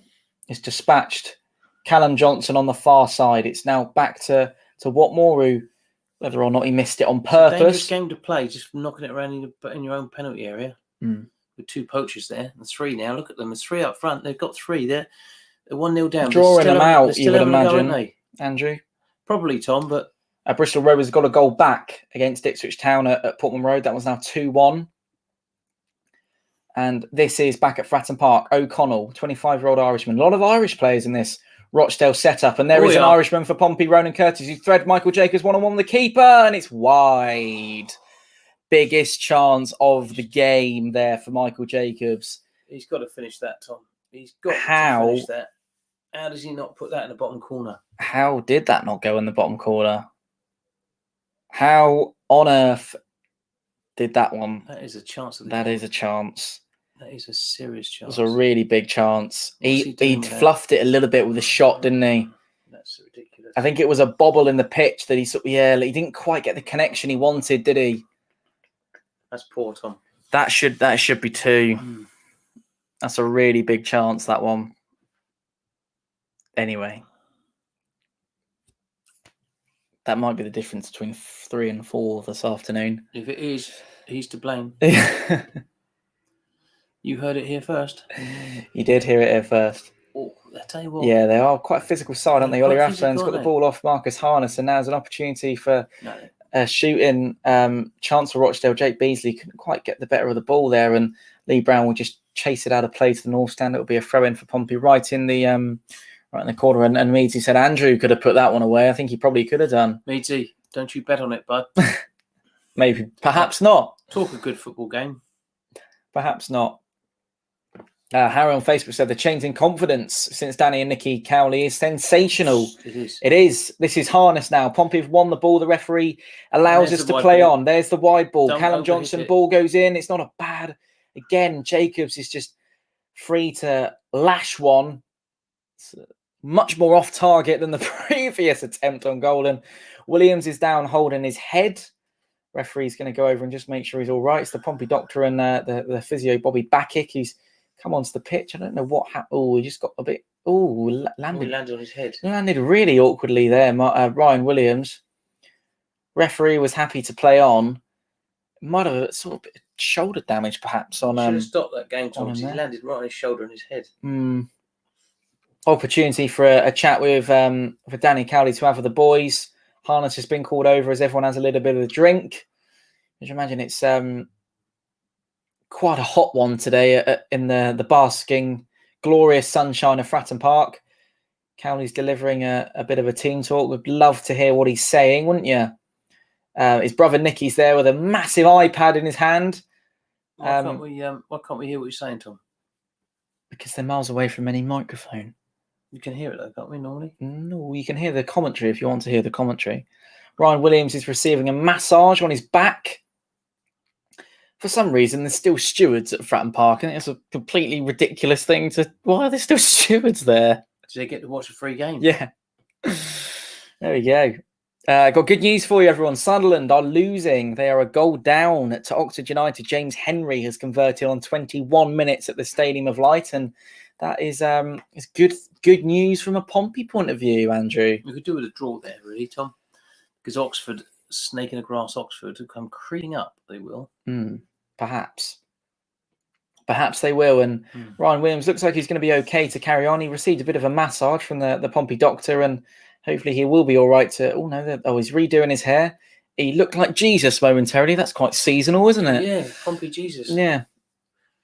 I believe we'll probably go from the goal kick, from the Rochdale goal. Yes, we shall. It's Gavin Bazunu who's going to be taking it. It's only 19 years of age, and he concedes, Andrew, an average of 2 goals per game. It could have been 2 goals in 20 minutes, really, couldn't it? Ball goes up the pitch now. Jack Watmore gets the first touch on it. And this is now Matt Dunn on the left-hand side for Rochdale. He's in the shade and finds Ba.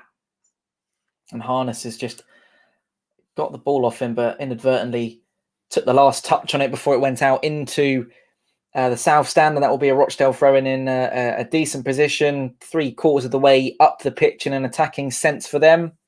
It's Connor Shaughnessy, the 24-year-old. He's only played in, this will be his 11th game of the season. Had a 36, the man on the thumbnail.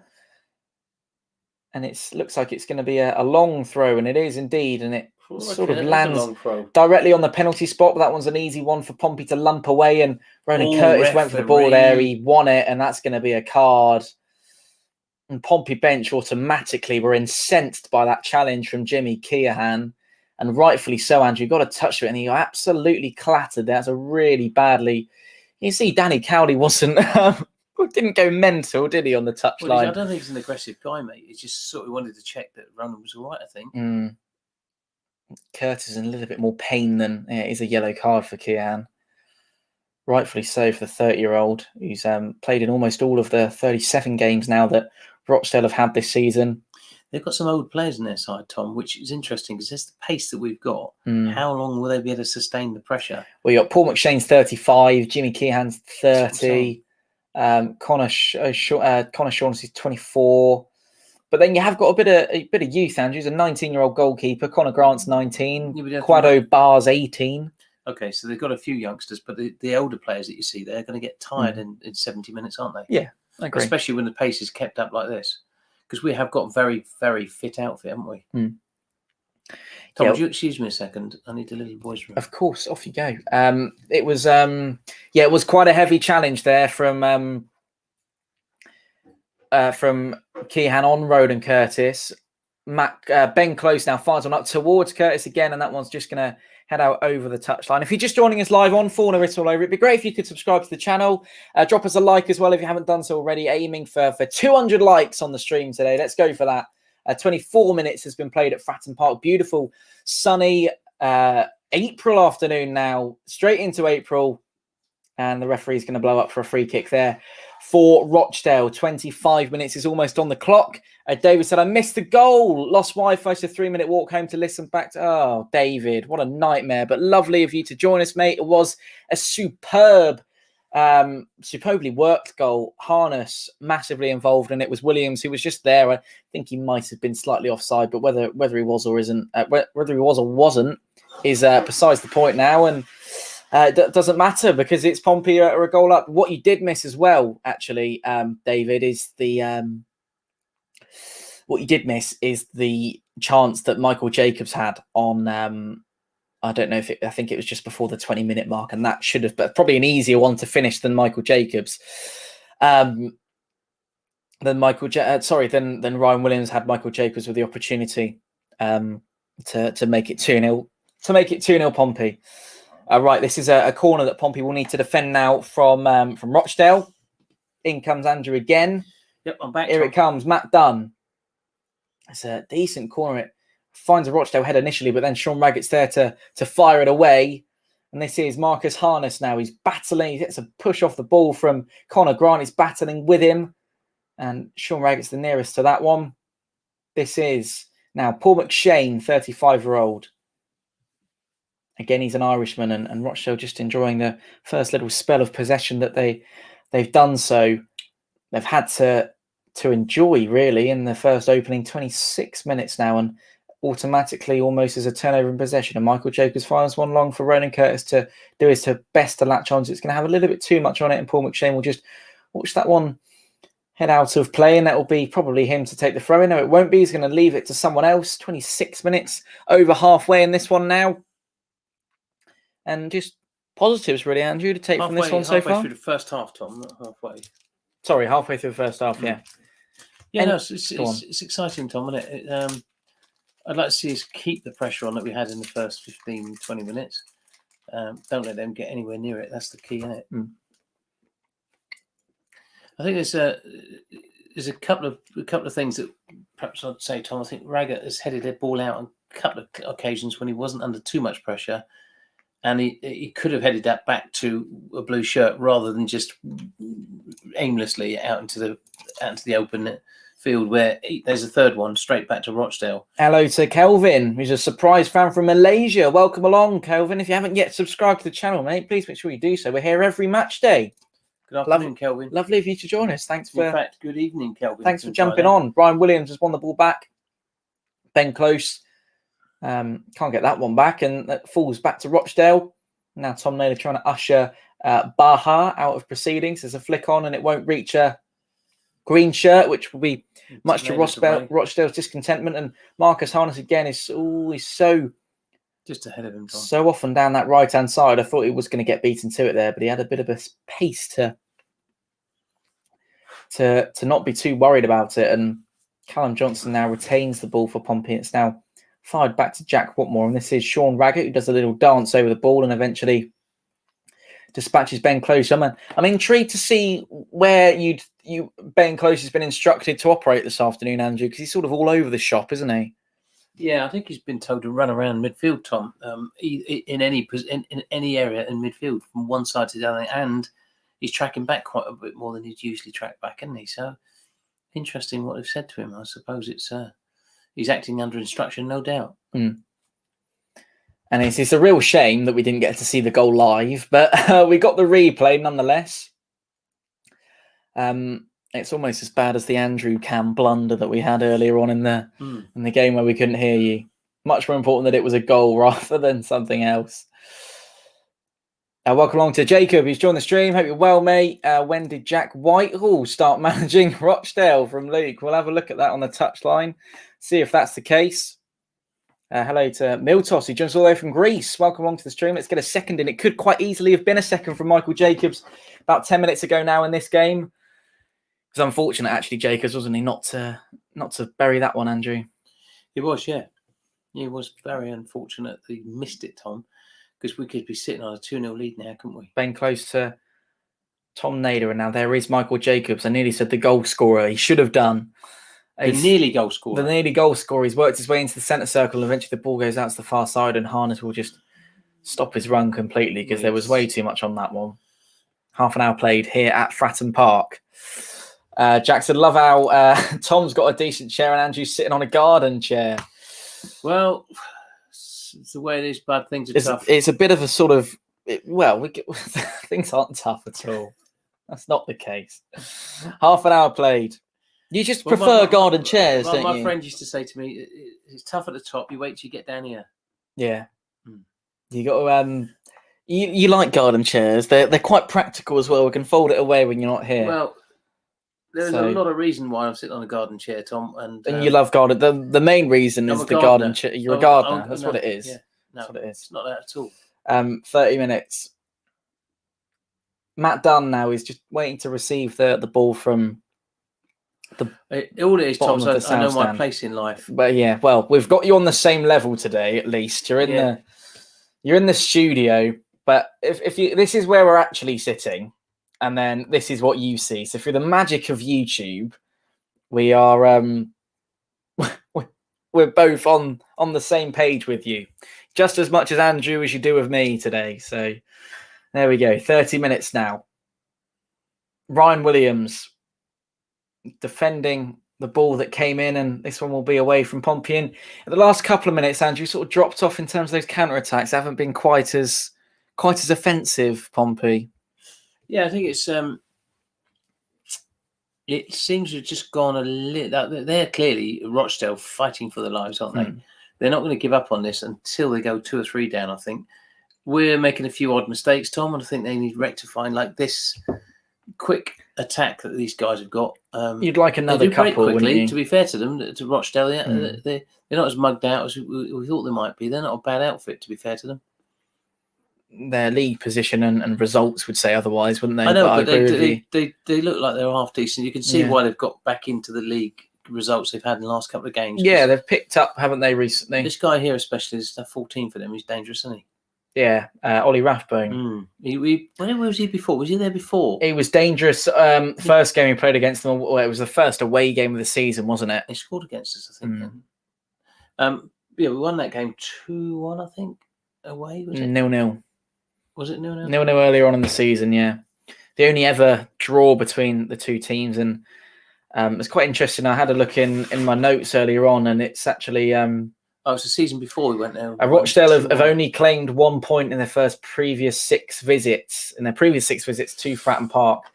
That point came in 1979 when Margaret Thatcher was the Prime Minister. This is dangerous, actually. It was dangerous. But good effort from Ollie Rathbone. Luckily, it went ricocheting straight into the wall. Paul McShane now. I think watching him take that free kick there, Tom, that Rathbone thinks he's Ronaldo. He does. He isn't, unfortunately. It was straight into the Pompey wall from 25 yards out or so. Actually hit Ryan Williams, which we'll take. We will absolutely take. Oh, Craig McGilvery under a bit of pressure to dispatch one there. And once again, quite a key moment in the game comes when the iFollow footage is showing us something else. So I think the whoever's directing this will probably have a talking to. And Callum Johnson's headed that one out of play, and Ryan Williams angrily bounces that one down for Matt Dunn to go and retrieve, and he'll get things going again here at Fratton Park on the near touchline. The only part, as I said, that's actually got a bit of a hint of shade in it, apart from the Pompey goal. And Craig McGilvery defending the Fratton end, as he so often is in this first half. Marcus Harness now looking to get the ball out of this sort of dangerous position that Rochdale have managed to hold possession in for the last couple of minutes. This is Matt Dunn on the near touchline. Has to look back, and his only option is Gabriel Osho. 22-year-old eventually works the ball over to Paul McShane. Oldest man of the squad, 35 years old, McShane. We're going to get the ball back up when we start playing the football. The last 10 minutes has been... They've had a bit more possession and playing the ball. Dropped off it a little bit, haven't we? Yeah. That one will be another Rochdale throw-in on that far side. 34 minutes has been played now. Thank you for your comment, Jacob. Appreciate it, mate. And hopefully it won't be long before we can get back to the football and bring it back to you. Oh, there's Jack Bartwell. And bring you back Fournilwrittenalloverit as it used to be. It does feel like we've lost a bit of sort of, what's the word, momentum, Andrew. Yeah. I'm quite It's sure. long ball again, Tom. There's Yeah, long here throw, comes look at the long throw in, and again, it's not as long as the previous one was, but Ryan Williams will fire it away, and Ronan Curtis is the furthest man up the pitch, and can he win this header? He's got to win that ball, not fall over, hasn't he? And I think he knows it as well. He doesn't look very happy. Ball is now all the way back with Tom. Ronan's done nothing. Gavin Banzuni. Has he been He's been travelling for all week, hasn't he? Yeah, he hasn't played though. No, but he's still been away travelling. Yeah, this is true. Sean Raggett now will pick a ball up, and that one. Where did Ireland play? They played in Dublin. Well, that's a very good question. Actually, they played a game against Qatar, but it wasn't in Qatar. It was some Eastern European place. Yeah, Neutral ground or something. Yeah. I'm quite sure where it was. The important thing is he was on the bench for every single. Well, he wasn't even in the squad for the first two, and he was on the bench for the last one and didn't play. So you can't argue that he's not match fit, etc. No, we could argue that he's travelled around quite a lot on an aircraft and been in and out hotel rooms that he's not used to doing. Williams to Jacobs now. We might be eating our words in the second half, and it might be a Ronan Curtis hat trick that we're treated to. This is the man himself. Again, can't quite get it. He doesn't seem to be. Not quite at it. No. Jacobs on the ball now. Fires one. Well, doesn't fire one. Passes one back to Ben Close. Could argue that one was fired back to Sean Raggett now, and Pompey will operate in a sort of crab-style movement, and eventually Callum Johnson is found. This is Jack Watwell now. Plays it back to Craig McGilvery. Pompey back in possession, and automatically back in possession. The game sort of feels a lot more stretched than it is when Rochdale have the ball. Pompey just willing to sit back and ride the wave that they are at the moment. And again, playing rather deep, aren't we? Right back in our own penalty area. Jack finds Sean Raggett. He's now working his way up to the pitch. I wonder if that's something that's been instilled in the Pompey players to perhaps catch them like this. And now Jacobs will find Curtis on the spin. 37 minutes. Curtis shot. There's your goal, Andrew. That's the one. There it is. That's what I told you he was about to do. Look at there that. it is. 2-0 Pompey already. And I think Tom, it's his left foot as well. I think it was. Which is a very, very surprise. You wanted that, didn't you? Yeah, he needed to do something for me, mate. And Callum Johnson needs to do something as well. Emphatic from Curtis. Had all the hard work to do coming into the penalty area. Got a little bit of luck that there wasn't a challenge sliding in. Well, Jacobs put the brilliant ball into him. He took it. And initially, the touch was a little heavy for him. Yeah. That's where I think you get a bit of luck. It sort of slips through Paul McShane's legs and ends up in the back of Banzunu's net. Not a lot the keeper could do. Great finish from Curtis. I told you Curtis was tired. Yeah. I did say you're going to eat your words. He's back on the side. Back on the score sheet, Ronan Curtis. Pompey are 2-0 up. 37 minutes has been played. We're not even at half-time yet, Andrew. And I sense a 4-0.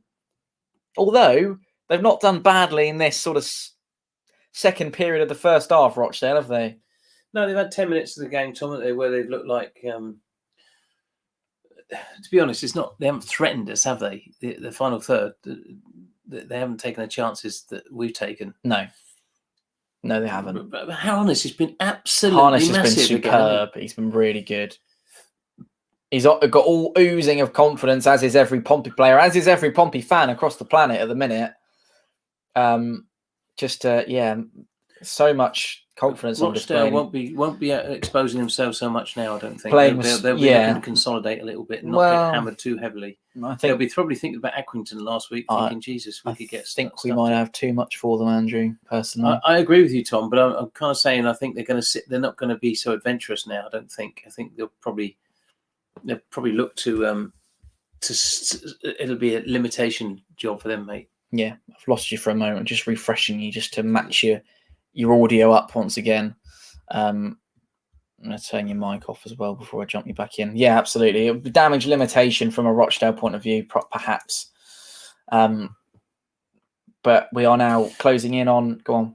No, so I was just saying how deep Ben Close is playing. There's obviously a reason for it, and it's working. Look at that for a ball. Brilliant ball. Harness now. Works it. He gets a second opportunity, though, Harness. He's picked it back up, hasn't given up, and... That one was almost at Jacobs' feet, just to bury it bury it home. And Dave, thank you for becoming a team Good Morning Mandrew. Good morning, Andrew member. Welcome along to the clan, Dave. Great to have you with us. Harness. Oh, Just slipped yeah, over he slipped a little bit. He thought he'd lost it, but he had another opportunity and needed a little bit more in order to reach Michael Jacobs, who was standing right at the he's sort of standing on the edge of the penalty area, wasn't he? And again, that's a bit of a wayward ball in from Callum Johnson. This is what I'm saying to you. He's got this habit of overhitting it, and for the quality that he's got to, and the position he plays on the pitch, he's got to get better at that, hasn't he? There's probably 4 chances in the first half that he could have delivered a much better ball, Tom. It wasn't actually a particular counter-attack adept recon. It was just normal Pompey, really, just playing the ball around, and then got that opportunity. Michael Jacobs with a vision, and it was there. It was 2-0. Nothing more to be said. Too much today. We played the ball quickly on the deck. There's a difference, isn't there, between quick passing football and counter-attack? Yeah. It's quite a fine line, but there is a difference, isn't there? James has said not watching this game, but watch the last 2. Is it more? Yeah, absolutely. James, it mirrors the Rochdale first half performance. James, spend a tenner, watch it, mate. It's worth watching. It is worth. Well, it's not. If James is if you're a flexi season ticket holder, this one's free, James. So I'd get on it, my son, if I was you. Still got half an hour. A second half to watch. Well, you've got to be a flexi season ticket to watch this free, Tom, haven't you? Yes, you have. But what I'm saying is, if he watched the last 2, you would expect him to have a. I'm not sure. I'm just making assumptions as usual. So, James, if you want to stick with us, mate, you're more than welcome. We'll give you commentary all afternoon. We'll keep you updated on proceedings. You also get the odd joke from Andrew. Tom's not exactly John Motson, but he's getting better at it. Thanks, mate. Ryan Williams now. Michael Jacobs. Here we go. Here we go again. Ben Close. Ryan Williams is going to try and find Marcus Harness. He's got acres of space to find Curtis, and there was too much on that one. And Andrew got excited for a moment there. Just a tad. I think he might have been offside as well, Curtis. Tad too. Well, it's not quite enough on it, actually, was there? It's too easy for the keeper to come out and just almost too much of an angle on it. It perhaps would have been better off shooting from there, Harness. Maybe take the opportunity, perhaps. What James has said, why watch the game when I have this commentary from you? You're most welcome, James, and thank you for your kind James, comment. You're more than welcome, bud. I'm just thinking we were missing a very exciting game of football. Well, your commentary is very exciting as well, and that's the first sort of shooting opportunity that the Bars had for a couple of minutes. I nearly said something that I shouldn't have done there. I nearly did. Yeah, 3 goals, 2 assists so far this season. Bar humbug, you're going to say? No, I wasn't going to say that. No, I was similar sort of rhyme. No, I wasn't going to say that, actually. I was going to say something regarding sheep, but that's what I'm saying, a rhyme. Yeah, that's I wouldn't I wouldn't say it either. Crikey, the Lino's carrying some timber, isn't he? Matt Dunn. You can't say stuff like that on TV, Tom. No, you can't, but it's evident, isn't it? Well, it's evident, but you're not allowed to say it because it just surprised me. That's fascism, isn't it? I saw him and I thought, crikey, he's a man that's his belly button gets home 5 minutes before he does, and the whistle's gone from the referee, and Marcus Harness is the culprit of a. I'm not sure what happened there. That happened. Not sure about that, ref, to be honest. I think there's too much in that one. Hello to Dave from Cape Town in South Africa. Hello, He's Dave. just recently become a Team Good Morning Andrew member. He said at last some positive footy and 2 goals before half time. Let's not get too carried away. They are bottom. But it doesn't. As we said earlier, it doesn't matter who you're playing, Tom. If you play the way we're playing, we can beat anybody at this level. There you go. oh, we've lost you. Oh, that's good. We've lost you. Oh no, you're back. You're all right. You're back. There we go. I thought we'd lost you for a moment there. Well, we haven't because you. Anyway, it doesn't matter too much. You're all right. You're still here. Yeah, still here.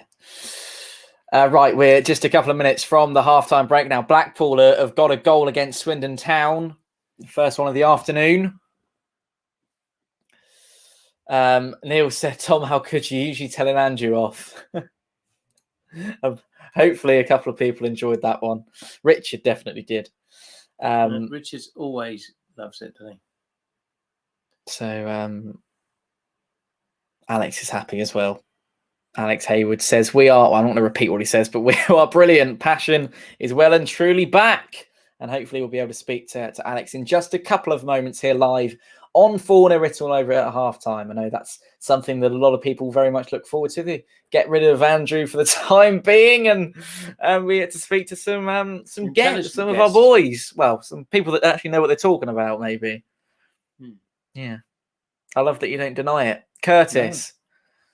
It's going to be 3 minutes of added time at Fratton Park as the sun continues to beam down on what is a beautiful sunny afternoon on the south coast. It's a Friday, so happy Friday, everyone. What a better way. There isn't a better way to be spending your Friday afternoon than with us live here on Fournilwrittenalloverit. Marcus Harness now looking to win the ball back in high up the pitch for Pompey, and Lee Brown's going to be second best to that one. But Ben Close is very much the first to that one. Brilliant football. Tom Naylor, triangles worked around in abundance, and Curtis gets a header on it. We're into the first minute of an additional 3. Richard has said the difference now in the players is that now have to fight for their place in the team under the Cowleys, a bit more demanding, unlike before. Yeah, I think it's a fair comment, Richard. I think they all knew we're under. Oh, hello. Bit of a, oh my word. That one's going to be Raggets to clear off the line. Craig McGilvery came there, didn't he? Well, I think he had to. I think there was the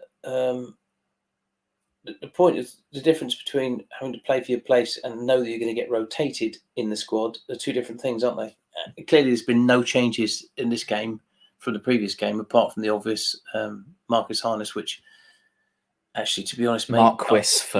Sorry, Marcus for Curtis. That's what I meant to say.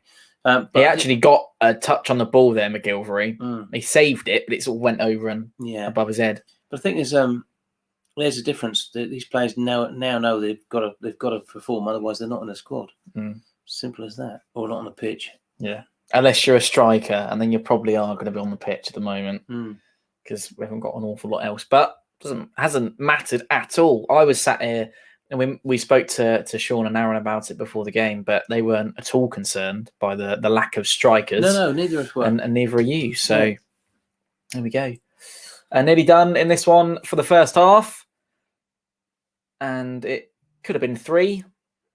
Sunderland have equalised against Oxford. So Andrew wanted a draw in that one. That's what you got for the moment, mate. And Jack Watmore again came out and clattered the ball away into, I believe it was between the south stand, and the Fratton end. That will be probably Rochdale's last corner of the first half. Lyndon Gooch, has got the ball back. Got the goal back, for Sunderland. Ball in the back of the net on 45 minutes at the Stadium of Light. We'll keep you updated as we always do. With all the goals going in around League One. Here comes the corner in from Matt Dunn. It's a left-footed ball in and nothing to trouble absolutely no one. And Pompey were very much first to it. No one on halfway. Curtis, I don't know what he was doing. Perhaps doing a bit on his defensive duties, and Sean Raggett will be called into action as well. And I can confirm that the first half, the final whistle of the first half has gone. Strong first period, Andrew. Strong first 45. Yes, mate. It's great stuff, isn't it? Great to see. I did mention earlier, Tom. They're not they're not as muggy as people think they are. As muggy? Yeah, I don't know if that's the right word. They're not as bad as the league table suggests. I don't think. I've seen worse teams at Fratton Park this season than them. Yeah. But it's 2-0. It's looking half decent, half comfortable. I think there's a couple more in it at the start of the second half as they tire a bit. Tom, move to the guests. Yeah, let's guess. But we're going to get rid of Andrew for the time being. We're going to speak to Richard. Welcome back, mate. And we'll jump Sean in as well. Gentlemen, that was rinse and repeat from Shrewsbury, wasn't it? It's very good, wasn't it? Very, very good. I think the last third, I think we need to sort of spend a bit more time up there. But from the defence through the midfield, the passing is absolutely exceptional. And so, yeah, playing really, really well. I think they sort of shut off the last couple of minutes, didn't they? With their, obviously they got a lot closer to our goal, made McGilvery to do a couple of things. But no, I say very, very positive performance. Strong first half, Sean. Yeah, I'd echo that. Just definitely a very positive performance. Close and Naylor are covering a lot of that midfield, up and down. Nice little through balls from Close. he seems to be dictating with his passing, looking really nice. And I said Jacobs is just a couple of missed chances. That first chance he had was on the plate almost, but I think he scuffed it as he hit it. But just exciting football, nice to watch. Yeah, it's been really, really impressive, hasn't it? And just sort of, all of a sudden, you take your eyes off it for a moment, and Pompey are up the other end of the pitch in a decent attacking position, Richard, aren't they? It's great to see. Yeah, it's super fast football, isn't it? And it's all on the ground. We've got no hoof ball that we've had in the past. It's quick to feet. They're running onto the ball, and and say. You can see when we listened to the mic'd up training, when they were talking to Harness, as in to run onto the ball, just drive it, run into the box with the ball, and see what opportunity arises. And you can see it clearly today, that it's worked, to a treat. Yeah, it was nice to see that actually when Naylor did 2 balls behind Harness, he's actually upset, and he was sort of had to check back, and it slowed everything down. And it was just nice to see that actually they were expecting to do that attacking throughout the team. What have you made of Callum Johnson's performance so far this afternoon, Sean? Andrew was giving him a bit of stick. He was also giving Curtis a stick, and then he went and scored 30 seconds later. So what have you made of him? Oh, Andrew's right in the sense of that occasionally he's got these deep balls beyond the back post and he wastes it. But on the other side of it, he is up and down that pitch a lot. He is putting a lot of good work, good shift in, good pass, links up really well down that right side. So you can almost forgive him the odd wayward pass, but that's the step up to the next league is consistency, and if he can consistently find that back post rather than hitting it beyond, he'll be a better player and he'll be worth more, and his career will fly. Full-time score, Richard. We saw that with Seddon, didn't we? When he came in, it was so consistent, every single match, and that's what's lacking. But he's similar to Bolton, isn't he? Bolton's a similar player where I would say it could be 75% success rate on his crosses, and that So I say because we're winning 2-0, so we can give him the benefit of the doubt, can't we? So as long as it stays, we keep on putting more goals in throughout the second half. Yeah, 5. I'm going for 5. 5. 5, yeah. Put it on the screen. 5, yeah. Well, Richard, that completely goes against the object of the show. So thanks for that. But there we go, gentlemen. Thank you for the moment, and we will speak to you both, and hopefully we'll have even more smiles on our faces. And Richard, stick some sun cream on, my son. You are looking pinker than you were last week. It's happening to me as well. It's amazing how it just gets you, doesn't it?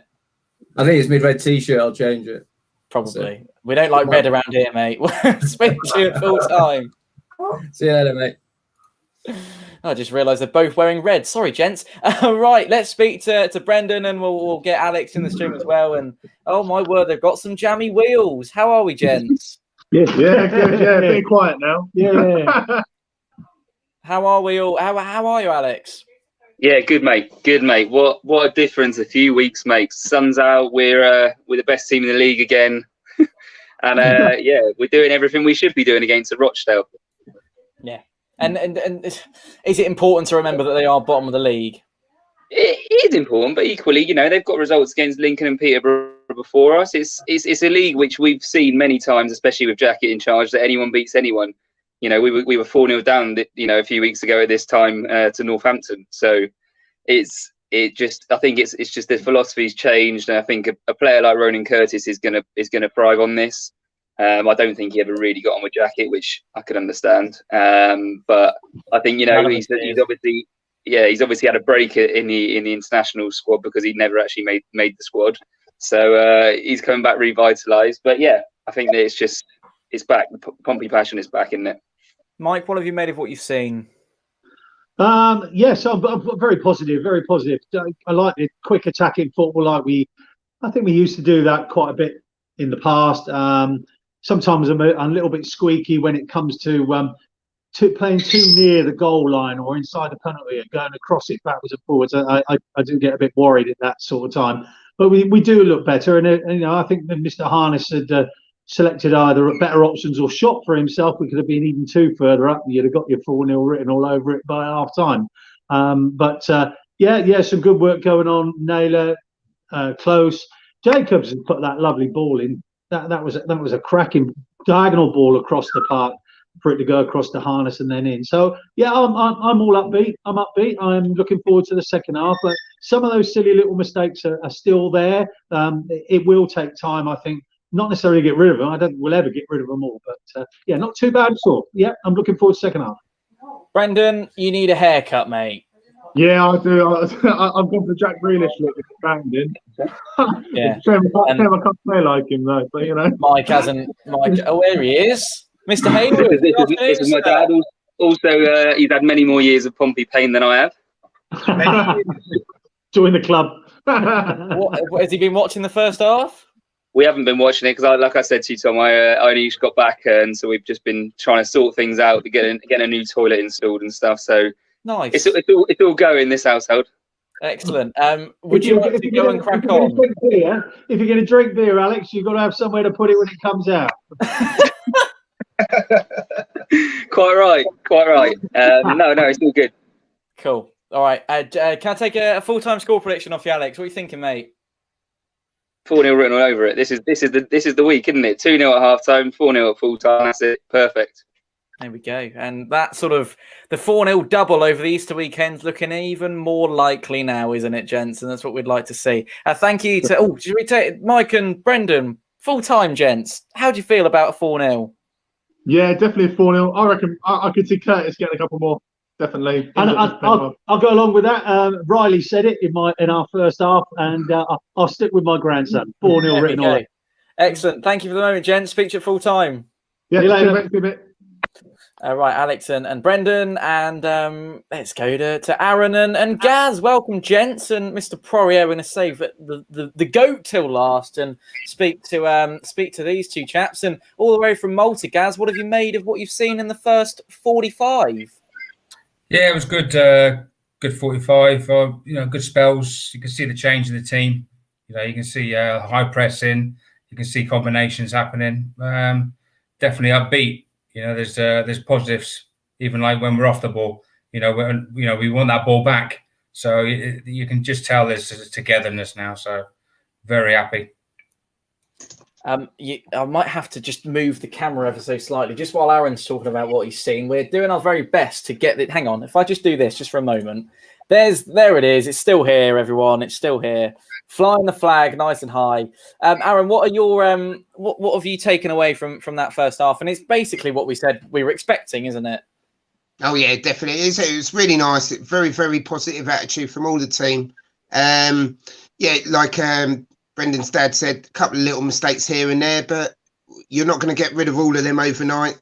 I'm glad Curtis has got his goal, playing that striker's position, especially as he's been playing on the wings and everything. So it's nice for him to actually get that goal. Hopefully he can get another couple with the assist from Raggett as well. So because he hasn't put a foot wrong so far, which is a good thing. Funny you should say that. That's something that you told us was going to happen at the start, wasn't it? And he's come through with that one, hasn't he? I want to get on record by saying there's 45 minutes left in this game, Mush. Sorry if you were listening with headphones in at that point, but there we go. Hopefully, he can come out the next 45 minutes and just be outstanding. Because the Crowleys are definitely they've played for him before. They know what he's about. They know his abilities, but we never saw the best of him, and he's always been slated by the Pompey fans. But after watching that open mic session with the Crowleys the other day, you can see a difference in Raggett straight away. Yeah, he might do stupid runs, but yeah, I think he's going to be actually improving himself every single game now, and he's going to be stronger still next game and at the end of the season. And thankfully, Gaz, not a lot for Craig McGilvery to do this afternoon. No, not a lot. I mean, going forward, look at Harnett. I mean, he's literally, he's bombing forwards. I've never seen so much energy going forward so quickly. It's like Red Arrow's display team. We've got players going forward. Just get that ball in. That's what Close wants. Get a good ball through. And there's definitely goals in the second half for sure. Yeah, and hopefully 2 more, and that will do us nicely, won't it? Gentlemen, thank you very much for the time being. We are almost ready to get back underway for the second half. Team's still doing a little bit of the substitute's still doing a little bit of warming up. We'll speak to you both in just 45 minutes' time. See you soon. Take care. Cheers, gents. Right, we're gonna bring Andrew back into the conversation on Andrew Cam, and here he is as well. I believe this is highlights, isn't it? Oh, crikey, up in there. I'm just getting comfortable. Oh, This is what Poirier's got to say. Just getting comfortable. How are you, son? Your mic is muted, so you've done an Andrew. I've done a stinker. Yeah, no, it's doing really well. Yeah, I think we're doing so great. You know, it's nice to see Raggett having to not defend that much. He's just passing the ball around. So it's really doing. I'm speechless. It's so nice to see. It's just not Kenny Jackett's Portsmouth anymore, which I think a lot of people will be happy to say. It's the Cowleys Portsmouth. It's not their team anymore. It's the brothers. Would it be immature of me to say that this might now be a 10-game unbeaten run that we see from Pompey? Yes. Yeah, I think it would. I think I don't want to lump a lot of pressure on them. I think playoffs would be sensible for us and realistic for us. And, it's okay to make a few mistakes down the line. You don't he's only been with the team a couple of weeks, so he's going to have one maybe slip-up game. But I think it could. I mean, playoffs, I don't want to say it, but it could happen. We could get from automatics as well. I just don't know. The way we're playing is just so great at the moment, and we haven't even got a real number 9. We've got players running our socks off, chasing down the balls. I mean, we've got to be so grateful for the players that we've got that are just high energy, high sprints, high stamina.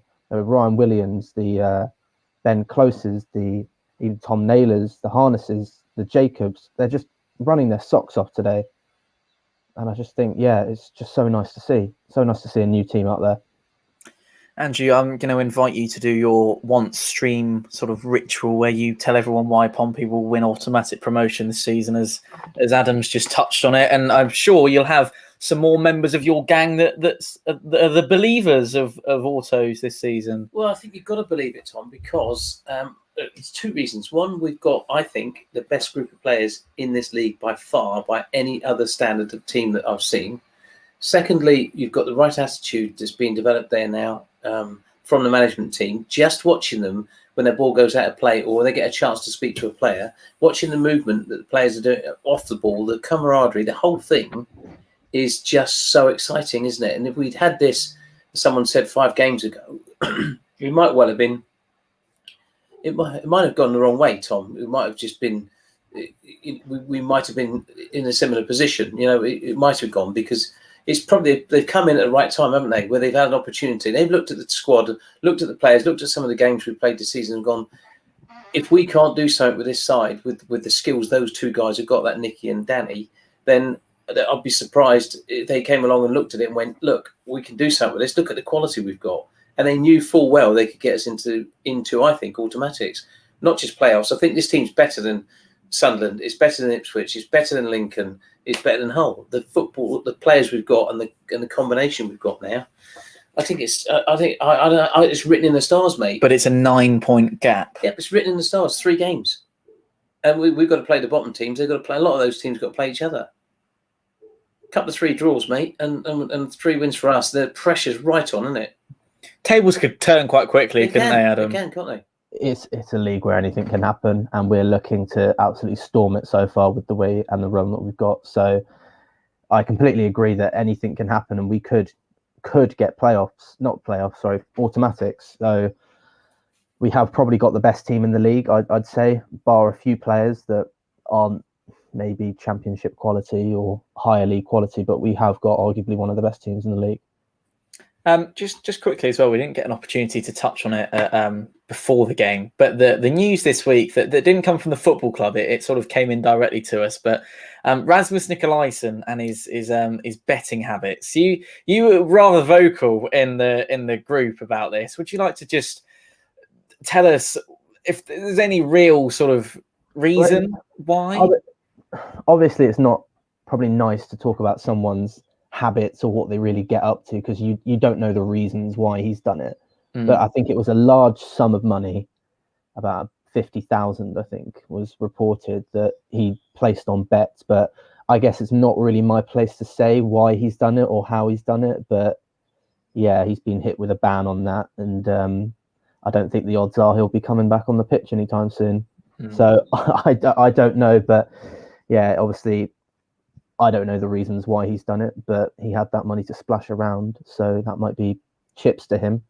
Who knows? But you never know why people do that sort of thing. Maybe just get out of hand for him. I don't know. No, it's true. I just thought it'd be worth touching on because we didn't quite mention it. But yeah, it's an interesting one and something that it'd be interesting to see if anything comes from the rest of it. Mr. Poirier, we'll speak to you at full time, mate. Thank you very much for jumping back on once again. No worries. See you very shortly.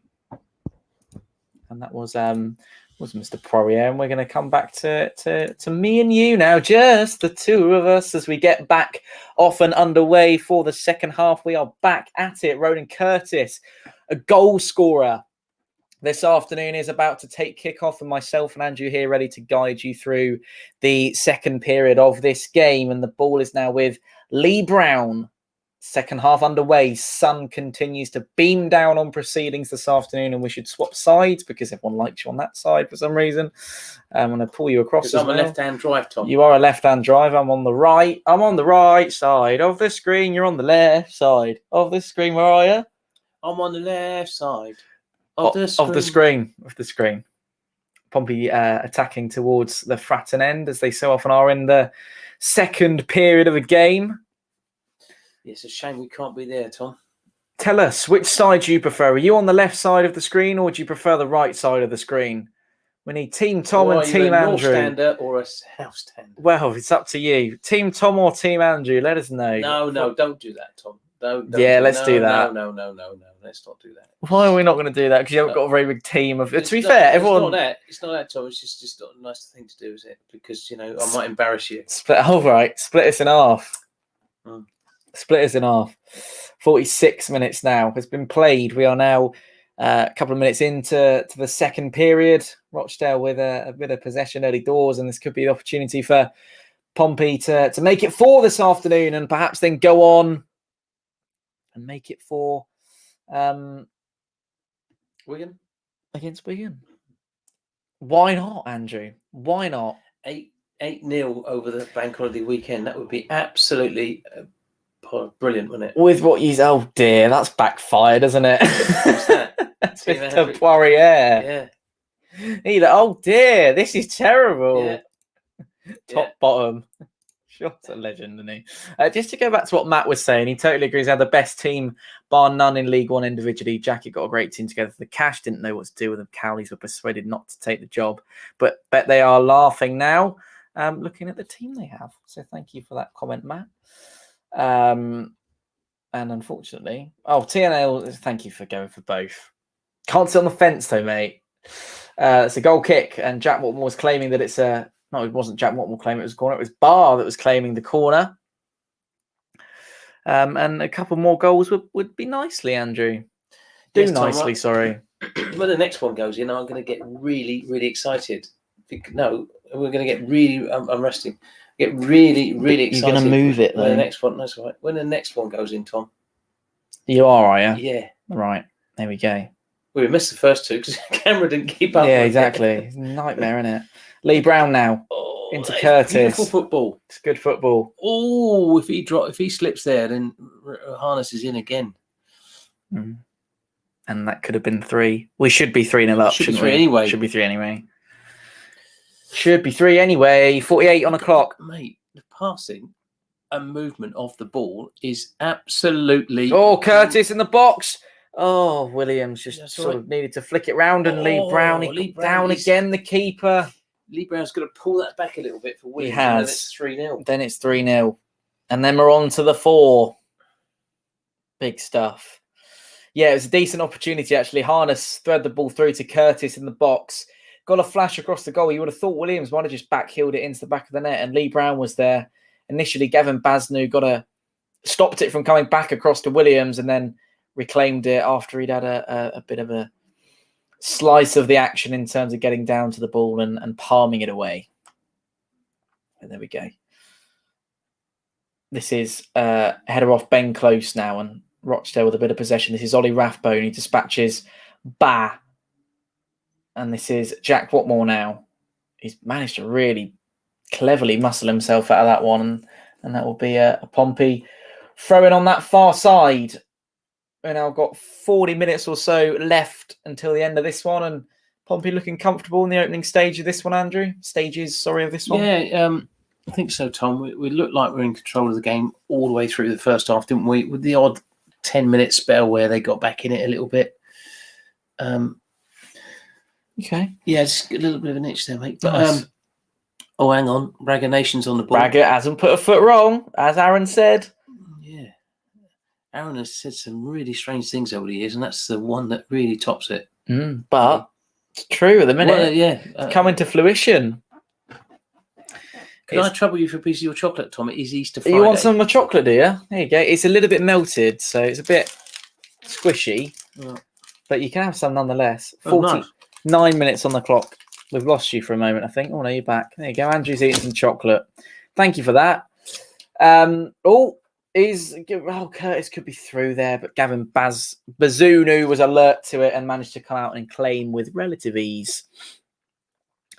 And I quite like their goalkeeper kit, actually. It's quite a nice shirt, that is.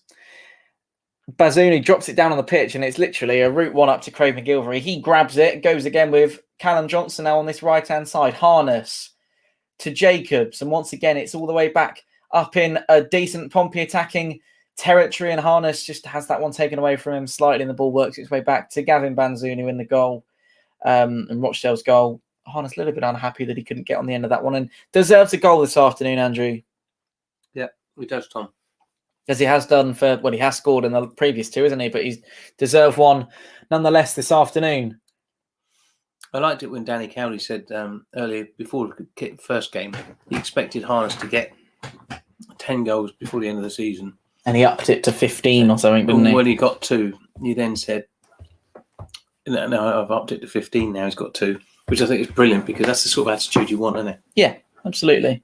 It's exactly what you want. It is exactly what you want. 51 minutes on the clock now. This is Tom Naylor.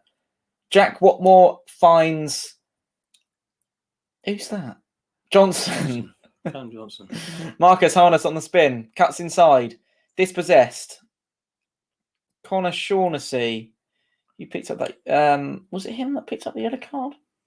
Might have been. It wasn't Shaughnessy. It was Neon or... Connor Grant. Oh, sorry. Jim McKeown was the man who picked up that yellow. That one's a little bit behind Paul McShane, but he'll come back and retrieve nonetheless. And this is Ollie Rathbone. The ref hasn't had a lot to do, but what he has done is quite good, to be fair. He's let play go on, hasn't he? Go on, nick it. Well in, son. Love a bit of Curtis there. And we've actually won the ball there, Pompey, and Michael Jacobs was responsible for that and found Lee Brown now back with Tom Naylor. Is the referee going to blow up for that? Yes, he is. Connor Shaughnessy can go no further. That will be a Pompey free kick just inside Pompey territory. It's a couple of changes being made for Rochdale. I will tell you about those. It's the number 17, Connor Grant, 19-year-old's making way, and it will be Morley who comes onto the pitch. He's not happy about going off that. You mentioned that the older gentleman on the pitch might tire. Well, it's Paul McShane. He's the oldest man on the pitch, 35 years of age, coming off, and he will be being replaced as well. Bit of a tap on the back from Jack Whitehall, a.k.a. Brian Barry Murphy, who's played for the club for 8 years before becoming the manager, and he's been in charge since the 4th of March 2019, so more than 2 years in the role now. Yeah, well, they had a good run against Liverpool, didn't they, in the Cup a couple of seasons ago? I believe he wasn't in charge then. I don't quite know. Right. I've got enough information for you on that one, unfortunately. It's going to be Tottenham, wasn't it? Gavin Banzuni. Tottenham. Did they beat Tottenham? I think did they beat Tottenham? No, they drew with them. And then they played them at Wembley, didn't they, Rochdale? Sean's very quick to point out that 35 is no age. It is not at all.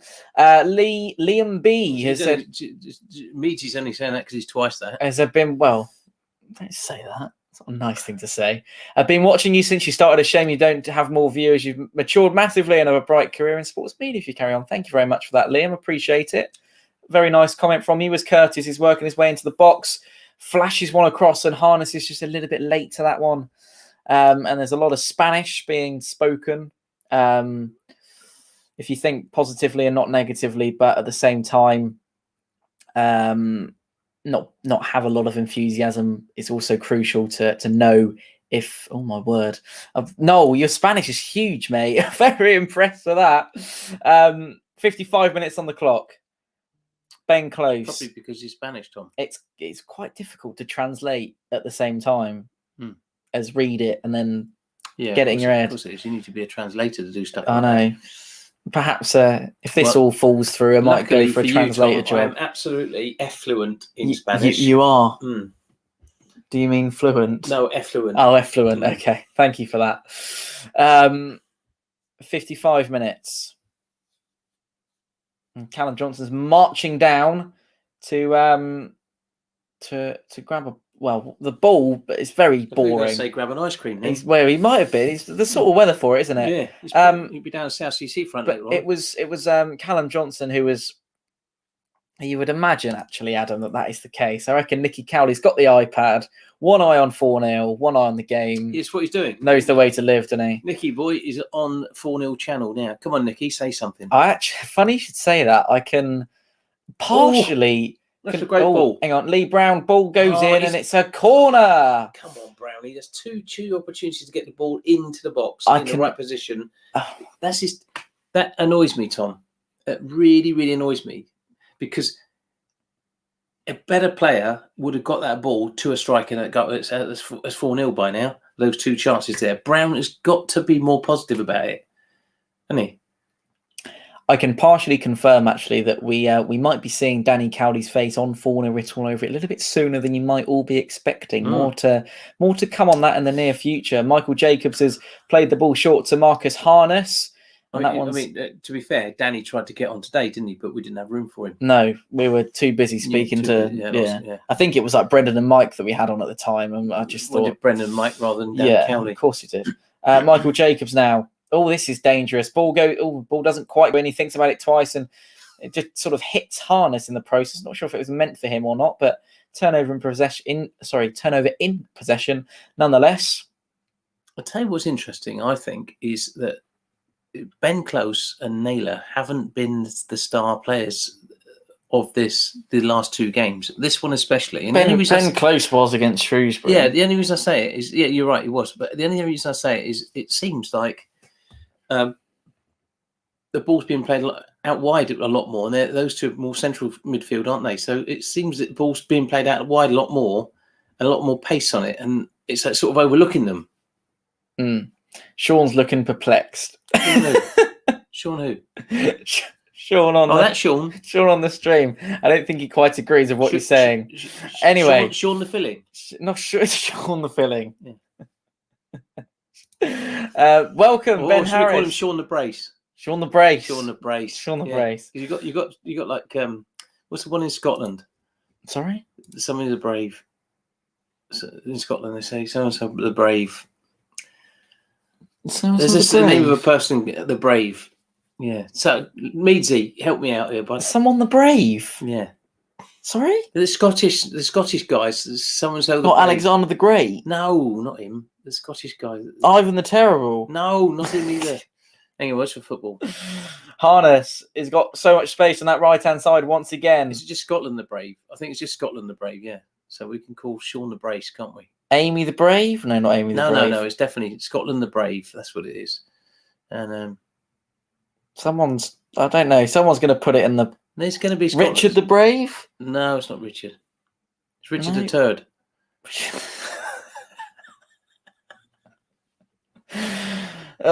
Here we go. Harness on the far side now.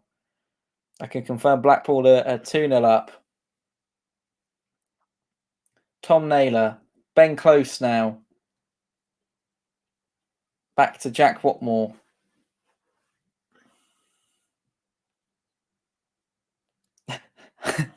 Richard just sent me a message saying harsh from Andrew.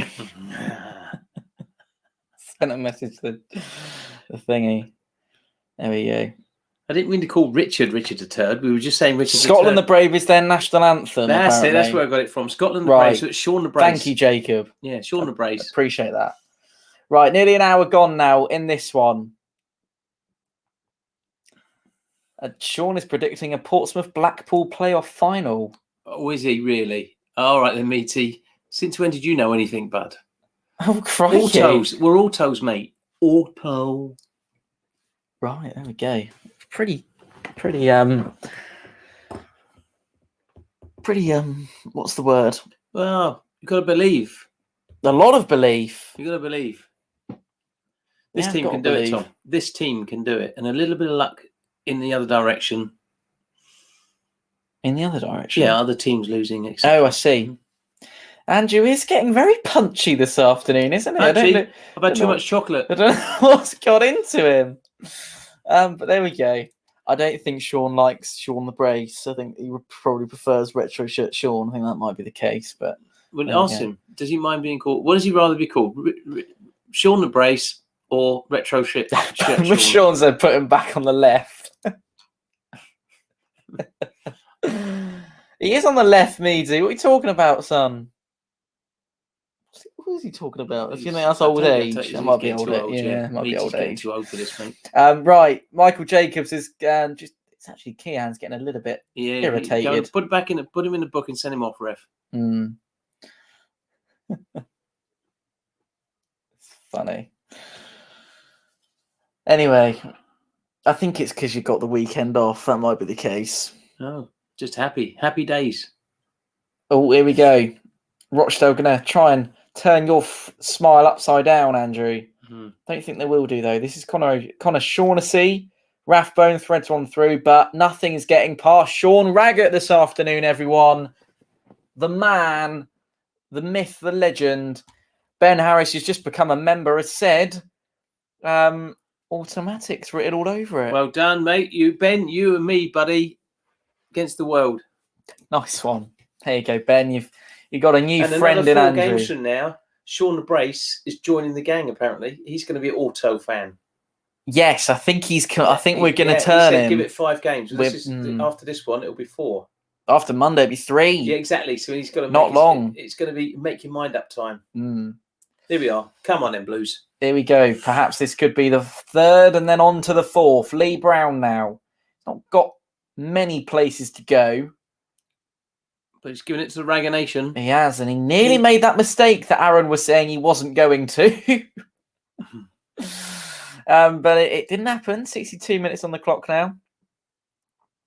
If you wouldn't mind just chatting for a minute, I might have another little lump of chocolate, if you don't mind. You can get stuck in, mate. Well, I need you to hold the fort. Peterborough winning then, are they or not? No. Let me draw him. Right. Go on. Ronan Curtis on the ball. He's got injured then, I think. He's all right. I'll tell you what. If we were left on our own with Andrew, it'd be quite a boring afternoon, Well, wouldn't I'm it? busy watching the football, aren't I? Yes, so am I. Talk about it, mate. Here we go. Here we go. You just say, here we go. Describe what you're seeing. Great Ben football Close. outside the box. Pass and move, boys. Brilliant stuff. Down to Michael Jacobs. This is great football. And it will be a corner ball. Pompey. Come on, Blues. Come on, Blues. I'm really liking that. That's a great picture, isn't it? Yeah. That's a wonderful picture. 61, 63. Andrew's just doing some points calculations, Andrew. 4 points. So we need are we now the playoff dodgers in terms of positively payoff dodgers? It's a very good question. We're all in, Tom? Oh. So, no, we aren't playoff dodgers, mate. What I'm saying to you is we are going to be playoff dodgers because these are my thoughts, right? 37 games against Peterborough in second place, 38 games. We, at the present time, have got 61 points. If it stays as it is, they've got 70. Mm-hmm. So we could get 64 points. Hang on a second. What on earth is that? That is... What are you holding there? He's got an alcohol problem, Tom. That is... that looks like methylated spirits to me. Can I just start? Oh, go on. It's a Nordic gin and tonic.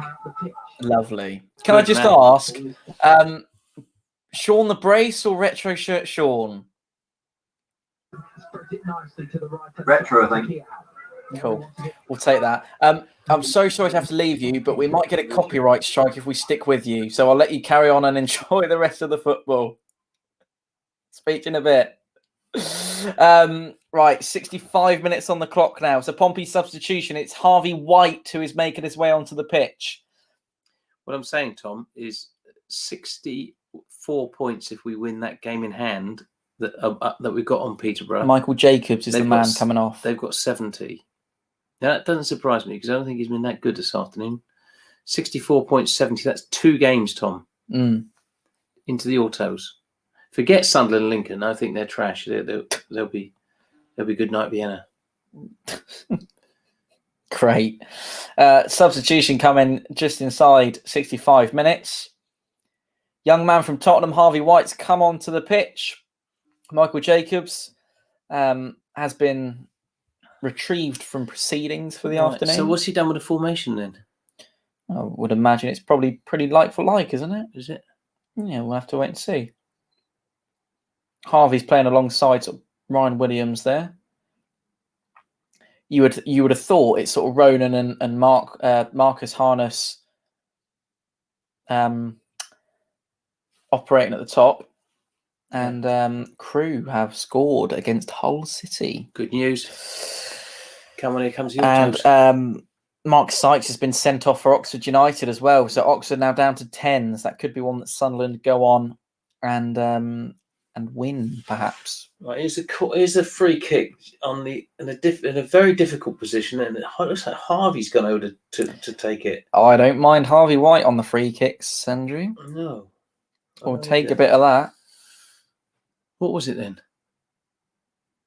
It's chopped him twice, hasn't he? A little bit of a hack, should we say, from Ollie Rathbone. And this is Harvey White's almost his first touch on the ball this afternoon. Has he got a left foot then? Well, I can see it there. Oh, it's not the greatest of deliveries, is it? He's probably been told where to put it by quite some distance, and Harness is going to flash one across the... the post! Oh, Raggett nearly scored. That's the mistake that Aaron was saying he wasn't going to make. He's hit the post. That would have been the fourth. Aaron, that's down as a mistake, mate. That would have been... From that angle, you've got to put it in. If Jacob scores in the first half... Here we are. Raggett puts that one away. This is 3, and then we've got half hour to get the last one. In swinging corner from Harvey White. Headed away initially out to Callum Johnson. 66 minutes on the clock, and the referee's blown up for a free kick in favour of Rochdale. A massive shout out to Scarlett, who is a 4-year-old Pompey fan. Hello, Scarlett, and welcome. Hello, Scarlett. Thank Welcome, you. bud. You've got a long career ahead of you in this football channel. Is she? Yeah, she's only 4. Oh, right. Plenty of years. Yeah. Well, hopefully you'll see a little bit more success for Pompey than... She's probably the youngest one we've got. I'm not sure. See if there's any younger ones You out. act like the youngest one we have sometimes. I am. Mental age. Yeah. Yeah. I'm 3.5. So there we go. Nearly 4. Jack said, when you guys lean forward, I get so excited. That sort of tells you, doesn't it, what's happening. And we all, it's a bit like when you're playing FIFA and you lean forward, but it's even better when it's in real life. And this is, he's done it again. Harvey White. It's exciting. To Ryan Williams. It's exciting football, isn't it? Oh, that was a bad pass from, wayward pass there from Ben Close in midfield. Oh, my word. Look at Jack. Red face. Oh. We don't have anything for Adam. Advertising Adam. Oh, brilliant. Edge of the Seat, Andrew. Oh, we're thinking of a nickname. It was Good Morning, Andrew. He's saved in my phone as Good Morning, Andrew. So, but I'm not saving yours as Good Morning, Tom, am I? No. It's a one-way street on that one, unfortunately. Right, 68 minutes has been played. What do you have me down as, or could you not repeat that live on air as what I'm saved in your phone? No, it begins with D, though. It ends in the D. Begins in D and ends it. What's the bit in the middle? EA. EA? No. DIC. Right. KHEA. Cheers. D on the end. With a D on the end. Yeah. Thanks. Here we are. Hull have equalised. Josh McGuinness got one back. Oh, it's nearly an own goal. I tell you what, that mirrored. Was anyone there on the day that the announcer said "Goal for Pompey" and it hadn't gone in?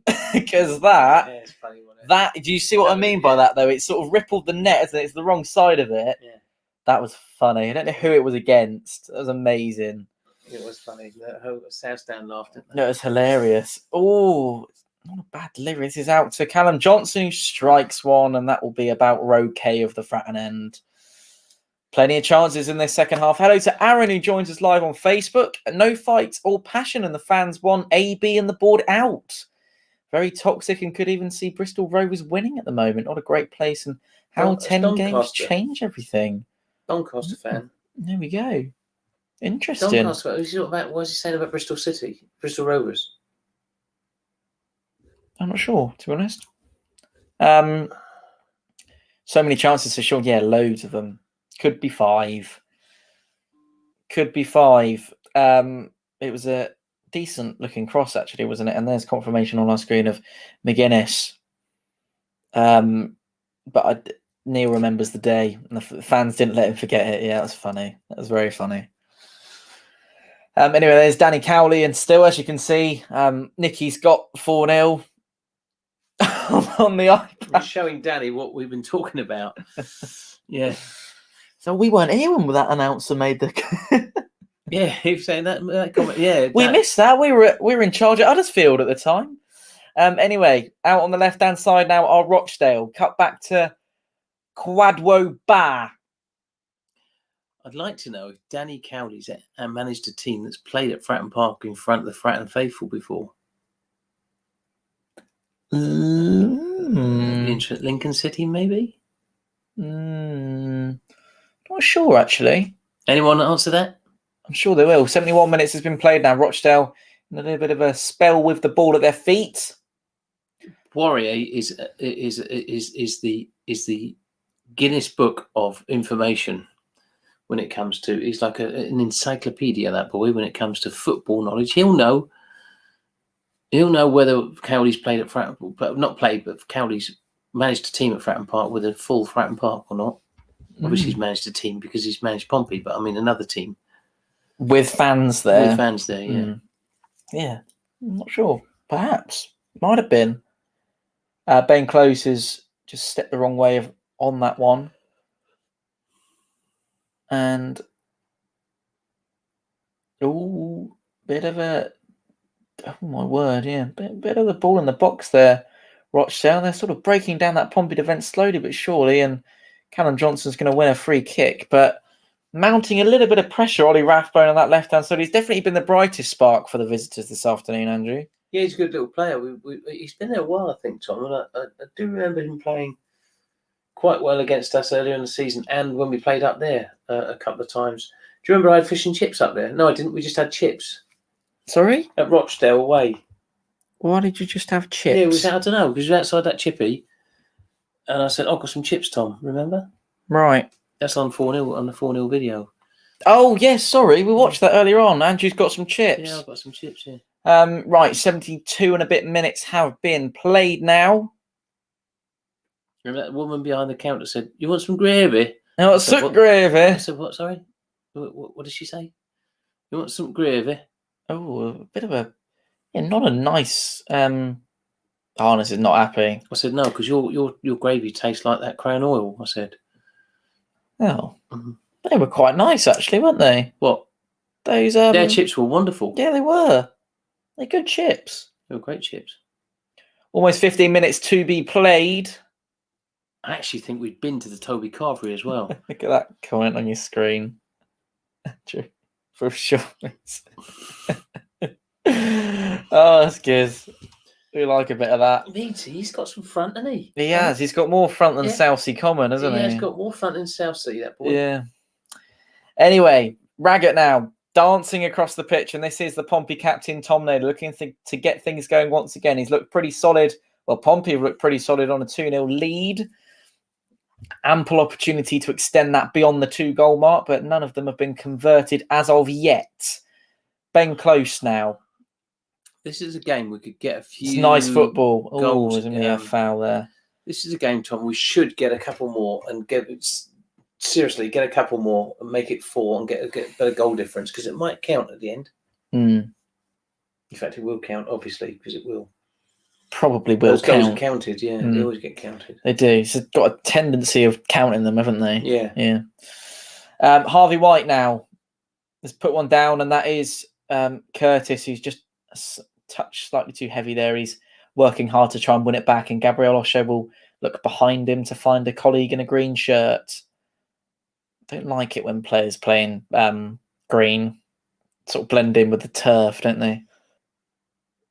No. Yeah, it's not a good colour for camera angle, is it? No. When you're trying to talk about it as well, it's quite difficult. That was a little bit of a late one from Ryan Williams. He's not happy. He's going to get a card, isn't he? I'm not sure. Quite an aggressive young man, the Australian, isn't he? Got that sort. Well, to be fair, it's more clumsy than cynical, isn't it? Could get used to the sideways passing. Raggett doesn't make me so nervous. He's looked better this afternoon, hasn't he? Yeah, he has. Yeah, he has. There, he has got a yellow. Tom, I told you. Oh, we did he? Mm. Go on. Nothing more to be said. I'm so sorry, Sean. My co-host doesn't want to elaborate on the point you've made there. I will do for you, though. I think Raggett... It's on the screen. I think Raggett's been a lot better. And as Aaron said... To be honest, though, he hasn't been threatened properly yet, has he? No, it is a one of the worst defences in the... Attacking, I mean. Defensive? Rochdale? Look, yeah, they haven't team attacked with that the most... much, so Raggett hasn't had a lot to do, has he? What he has done, he's done reasonably well, to be fair to him. Mm. Yeah. Oh, was that a bit of a challenge in the box there? Referee had nothing to do with it. Can we get a huge shout out to Lewis? He's a massive fan. He's watching your stream in his Pompey Speedos. Lewis knows how to live. Welcome along, mate. Scarlett, please send us a picture of that. We'll put it on the screen. Sorry? No, don't send us a picture. No, you're not. I was gonna say... God. I bet you don't do no, that. Please don't do that, Scarlett. I'll tell Please you don't what I'd do like a that. picture of Sean Meads in his speedo. That'd be funny, wouldn't it? Oh, let's move on before we get into trouble.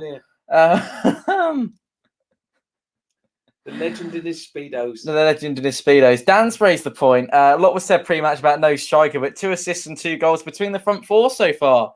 And to be fair, a lot was said by me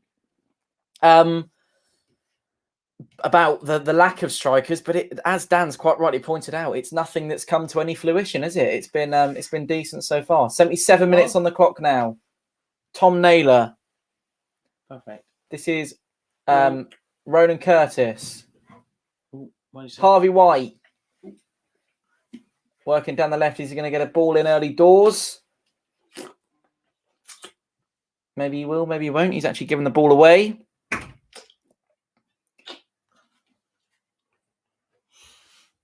And here comes Tom Naylor once again. Just over 10 minutes left in this one. Callum Johnson on the spin. Back to Naylor.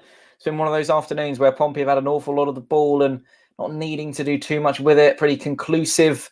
Yeah, just conclusive overall, really. Ronan Curtis, then. Tom Naylor. That's not Tom Naylor. That's Harvest. Marcus Harvest. What am I talking about? I don't know, mate. And Rochdale on their way again. Bit of a turnover in possession for them as a ball is sliced through the centre of the Pompey midfield. It's back out to Ollie Rathbone now. Raggett needs to push up a bit. And this is Ryan Williams doing his best to muscle the ball off them and Rochdale back into their own territory. O'Connell now, the 25-year-old Irishman's giving it away to Marcus Harness, and Curtis is too much on it. Only really had Gabriel Osho and then the keeper to beat there, Curtis. Too much on it for him. And that was another chance to break away, Andrew. Yes, it was. Just slightly ahead of him, Tom. Otherwise, he's in, isn't he? Yeah, absolutely. It still looks like a very warm afternoon on the south coast. Curtis's shorts are rather muddy, suggesting he's been rolling around in it this afternoon. Or something else has happened. Raggett to Harvey White. This is back to Sean Raggett, and there's another example of that cross ball, what am I talking about? Cross pitch pass from Raggett that retro shirt Sean was That's a was good talking header. about. It's a Great really good header header. from It's a great Brown ball, and Brown has. Oh, my you word, don't want sort of- you don't want Brown over his yeah, right foot. he ruined that, didn't he? He did ruin that slightly because he'd done all the hard work, and then it was a rash All he's got to do with that is swing he's at the got- ball, he's just wasn't got to it? control it and give it back to Curtis. That's what he's got to do. That's all he has to do. And there's another substitution, and it's Andrew's man, Andy Cannon. Well, and Cannon, he's going to come on for Ben Close, I think. We will have to wait and see who he comes on for. But it is Andy Cannon who will be coming onto the pitch. Chris has said it makes a change watching your stream, and we're actually winning. Playoffs, here we come. Chris, it could be slightly more than that, perhaps. What do you reckon? Well, I shouldn't ask you, really, because I know what you're going to say. Let's move on. 10 minutes to the final whistle now. This is Jimmy Keohan, who's already on a yellow card for that dodgy challenge, and that was a dangerous and inviting ball for Rochdale's number 15 to latch onto there. Yeah, and the guy behind him said you should have left that because he's touched it and it's gone over the other guy. And if you'd left it, that could have been dangerous. Could have been. It could have been dangerous if he'd been a sort of touch or two below. And Curtis is a little bit injured, and automatically off go all the Pompey boys to have a chat with Danny Cowley on the touchline. Sean Raggett's coming in, as is Ben Close. They've been told, haven't they? They have. Been told. Every breaking play, come on over, yeah. That's excellent. Love seeing that.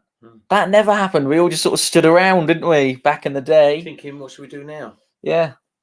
Andy Cannon, as I said earlier on, will be making his way onto the pitch. We wait to see who he will be replacing. He's going to replace Ben Close, I think, and he's going to inject a little bit of pace. Look, they're all watching the 4-0 stream. Hi, everyone. Yeah, hello, the team. Hello, everyone. Don't watch us. Get on with the game. Yeah, get on with the game.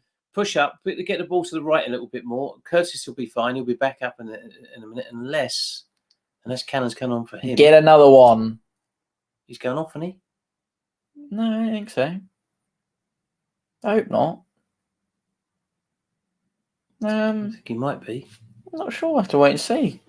Nothing confirmed as of yet as to who is coming on or off. Jack's having a wash. Yeah, that's nice. Jack's washing his face. He's washing his face. And he's chucked the ball out. Chucked the ball out? Chucked the bottle out. Sorry. Similar sort of thing. It will be Andy Cannon replacing Marcus Harness this afternoon. And you were wrong, Andrew. Curtis is readying himself to come back on. To be fair, Harness did do a lot of running first half. Second half, he hasn't done a great deal. I thought it would have been very good, though. He's been very good, but he hasn't had the penetration he had in the first half, has he? And it's a substitution. It's Jimmy Keohan's coming off, and for a newbie. For a newbie onto the pitch, will be coming onto the pitch.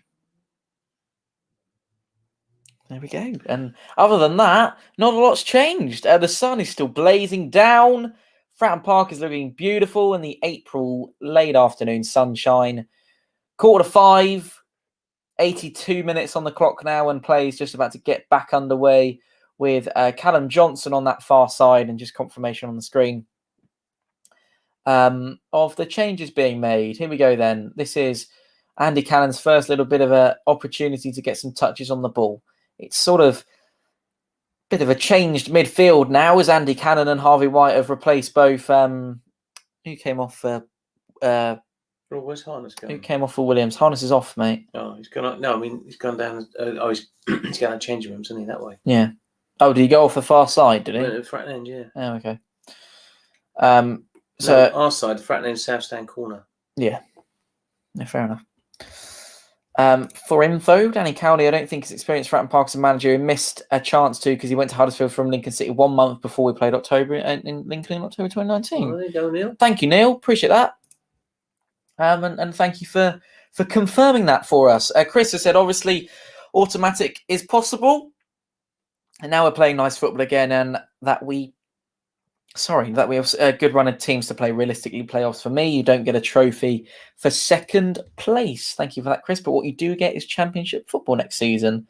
But it's always nice to have a trophy, isn't it? And Sunderland have gone 2-1 up now against Oxford United. They have put them to the sword in terms of capitalising on the fact that Oxford were down to 10 men. And Sunderland now are a goal up at home at the Stadium of Light. We'll let you know if that one finishes that way, or if Oxford can find an opportunity to muscle back into that one.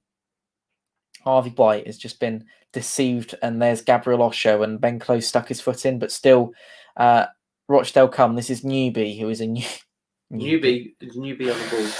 Oh, it's a nearly caught Craig McGilvery out there, but he wasn't caught out. Instead, he caught the ball. Slightly deflected. Slightly deflected, perhaps. Absolutely. And Aidan McGeady is the man, and Sunderland go up into the automatic promotion spots. As I said, they probably would do at the top of the show, Andrew.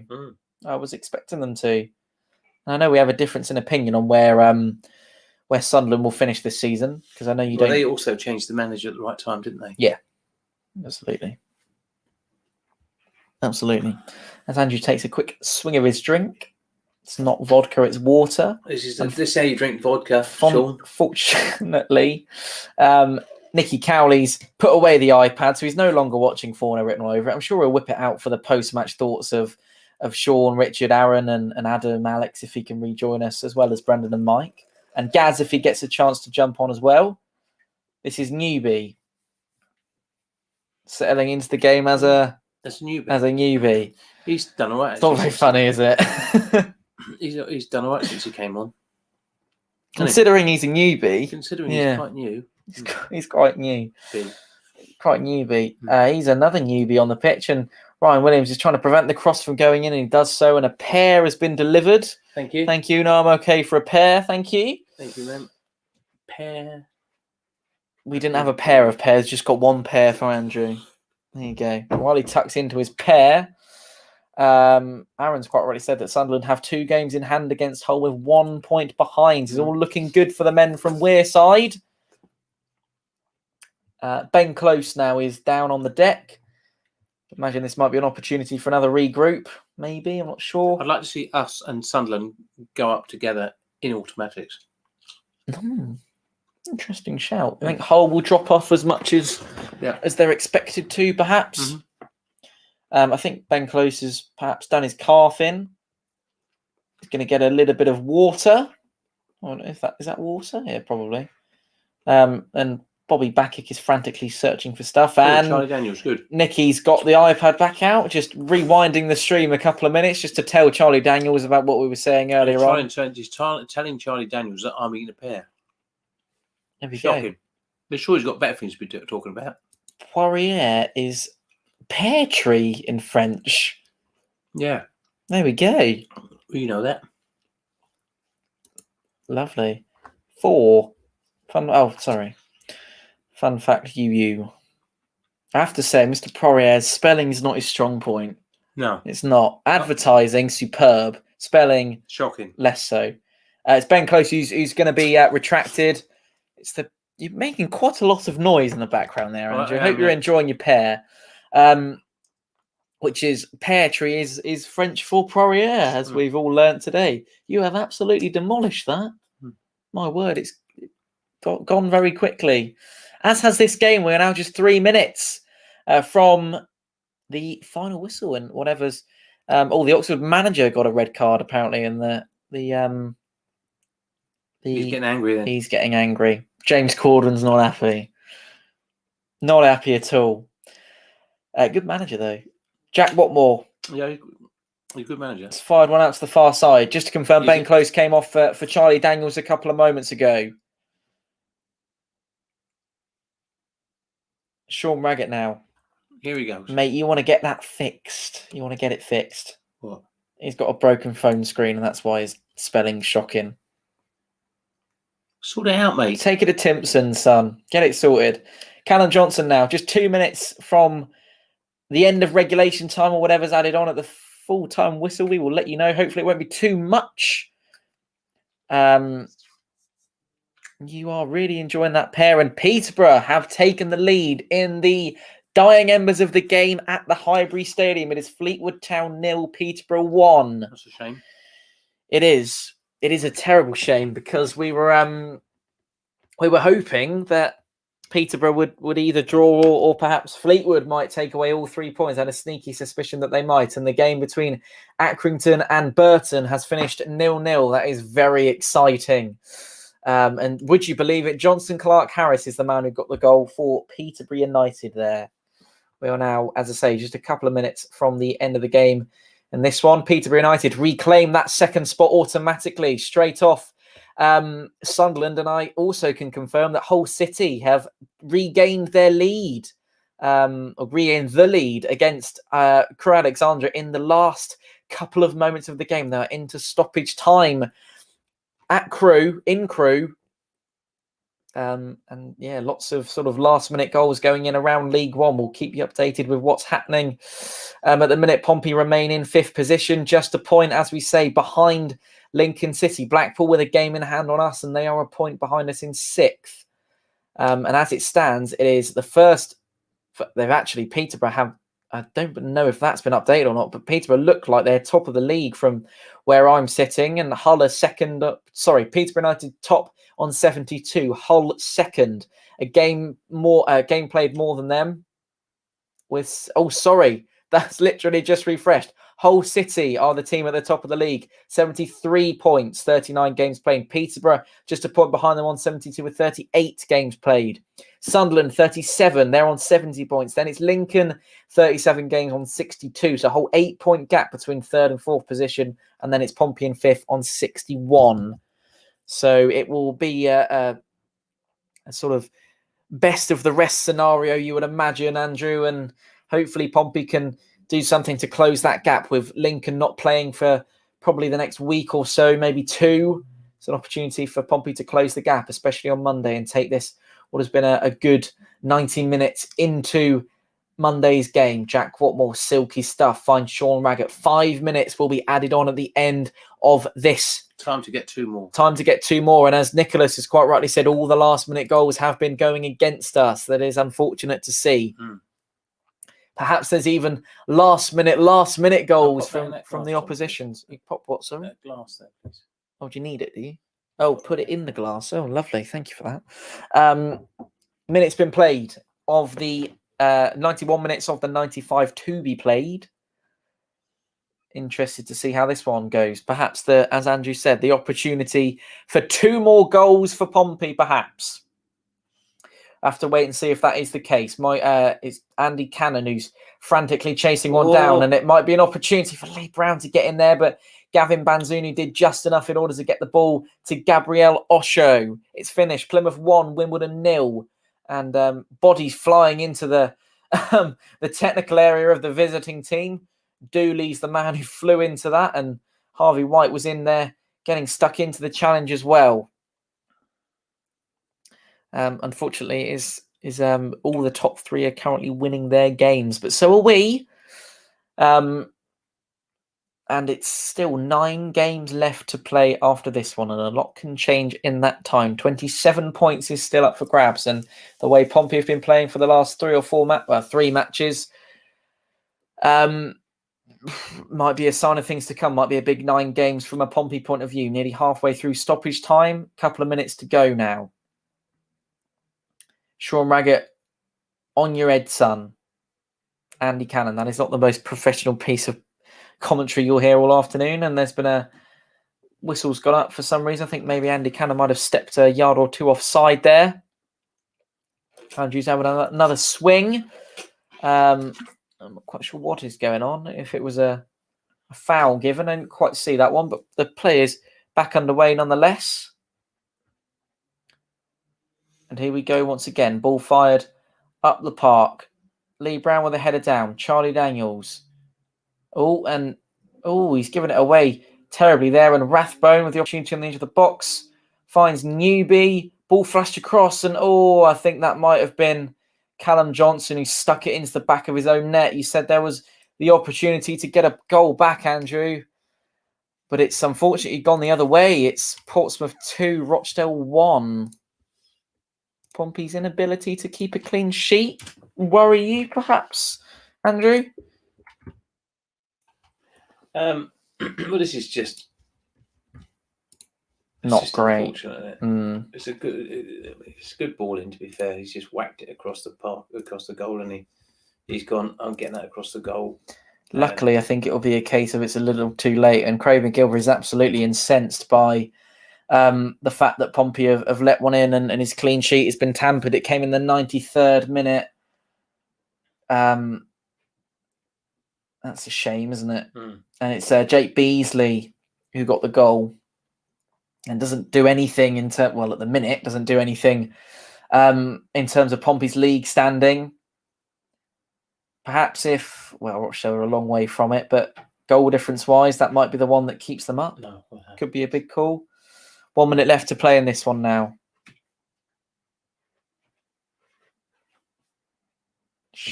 Ronan Curtis. Oh, that's a bit upsetting, actually, isn't it? What?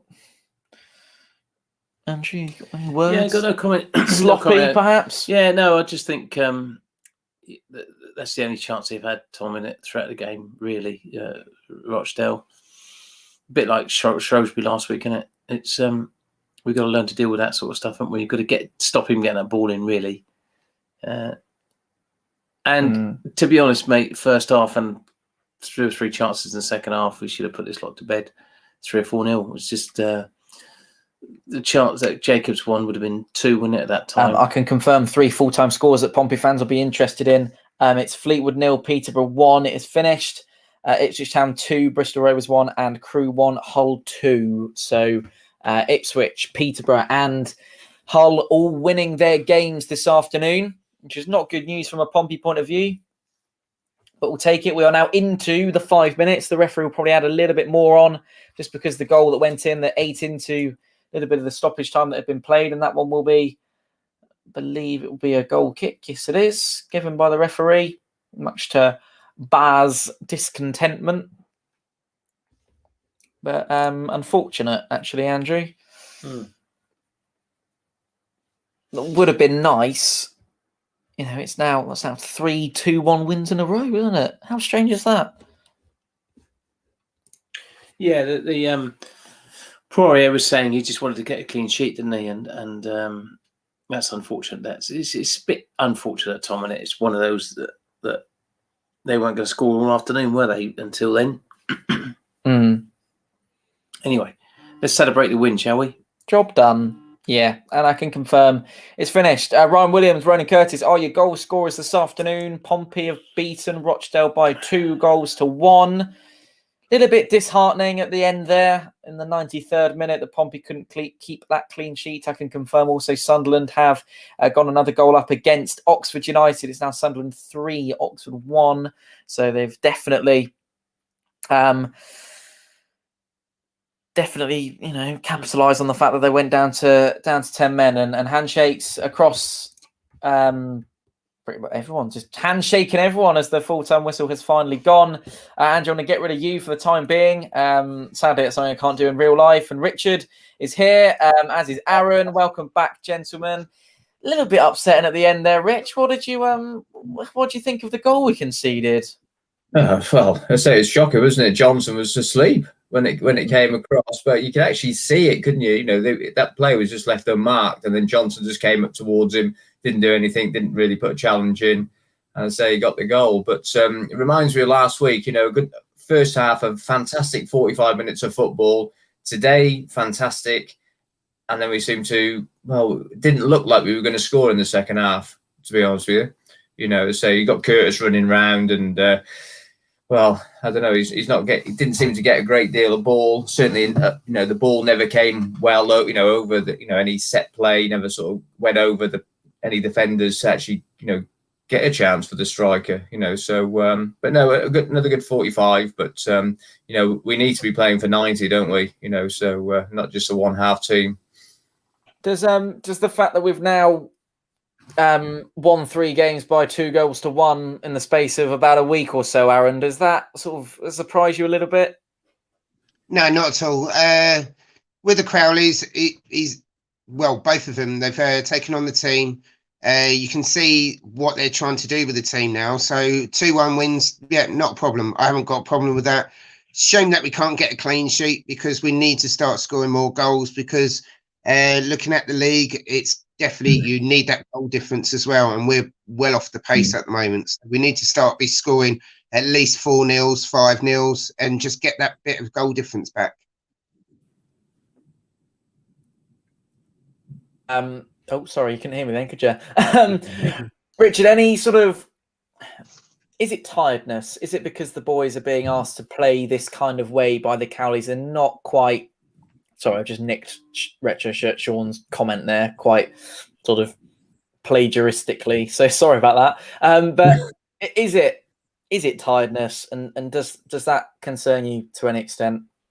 I don't know. They played well. They say that they're good on. They were good with the ball, and I must admit, Raggett played well today. I say he was solid. He was good with the passing. To feet, and for a change. And then, but Curtis looked tired though. Whether it was mentioned at half time with regards to all the flights that he's had, he just didn't really seem to be there. Would Marcus would have done a better job? I don't know, but I don't know. Monday will tell, won't it, whether the team's getting fatigued because they've got to travel on Sunday. Say they'll have a tough game against Crewe. Crewe ain't going to just be slouches, and and let Pompey walk all over them. But we'll see. Wigan on Monday, isn't it? Wigan, was it? Sorry, if it's not match times. If it's not match days, it's now bloody opponents. I tell you what, Richard has had a mare in the last week with his games. To be fair, both of you had a bit of a nightmare last week, didn't you? I watch it now. I'm going red. I need to cool down now. Get the fan on. Well, the world is watching, Richard. The world is That's watching. Living up to the name. He's gone really red now. He's always in red shirt. Aaron, just finally from you, mate. You joined the Autos clan that Andrew sort of established himself, really. And what would you say to probably prospective members that might have watched that this afternoon and should probably come and confirm their allegiance to everyone in the Autos clan? Well, we've now won 3 games on the trot. We've got 9 to go. I haven't got an issue playing any team now. Not scared of anyone. The players shouldn't be scared of anyone. Crowley's got us playing much better football. We just got to win week in, week out. Yeah, we're going to make a couple of mistakes here and there, like that last goal, they just went to sleep. But as long as the team ethic and they get stronger, yeah, definitely. But we will be pushing up there. Yeah, fair enough. Like Peterborough, Hull, and Sunderland all won, but they could have all easily lost today. So it's a long way, even though it's only 9 games, still a long way to go. We're definitely going to be up there. Definitely. Excellent. Richard, score prediction for Crewe? No. Wigan. Sorry, that was intentional. Sorry. Go on. 4-0 against Wigan. 4-0. There we go. That's what we like to hear. Aaron, you're going to go for a 4-0 as well, aren't you, son? Yeah, 4-0 on Monday, and man of the match today, Raggett. No problems whatsoever. Yeah, definitely. Yeah. Solid Raggett. Right, and you'd be surprised by the face that's being pulled. Gentlemen, happy Easter to you both, and speak to you on Monday. Happy Monday. Yeah, speak to you Monday. Happy Easter. Happy Easter to everyone. Just about got that one in there. There it is, Easter Monday. Actually, Richard, if you want to take a look at this, mate, this is how the games are going to run in the next couple of weeks. We've got MK Dons in a couple of Saturdays' time. And Brett Pittman is also going to make an appearance in a Pompey game. That'll be our game away at Swindon. He's thrown me off completely. Bristol Rovers is up in a couple of weeks as well. Alongside, it will be Accrington Stanley. We play them twice in the space of about a week or so at the end of April and the beginning of May. So looking forward to that. We'll speak to Sean and Gazzy in just a few moments. So we're going to get to Brendan and Adam now as well. And hopefully Alex will be able to rejoin us in the next couple of moments. I'll be honest, I am now filling time for the link to end, but hopefully there we go. Now it's ending. Wonderful. Gentlemen, good evening to you all. First of all, Brendan, little bit of an upset, wasn't it? And Adam was mentioning it actually that he really wanted that clean sheet. It wasn't to be today, was it? No, sadly not. I think we fell asleep the last 5 minutes, and they punished us really. I think Dad will agree with me. Dad's probably going to bring it up, saying it wasn't Callum Johnson who lost his man. It was Lee Brown. Brown lost him, and the bloke then put it in the net once it was all went to pot. But other than that, you can see the players tiring down in the second half a bit. As we said, it's very high intensity that we're playing, very high up the pitch and pressing a lot. So we are going to tire, sadly. Just hopefully, we'll see. It's not going sort of compromise us going forwards. Really, maybe obviously the Jacket wasn't that intense with his football, so they need time to adapt to it, and the players need to build up their stamina in trainers and stuff. And that's only something that's going to come, isn't it, Mike? Exactly. Yeah, it will come in time. I think the change of personnel slightly unsettled us, simply because I think we were playing great in the second half for about the first 10-15 minutes.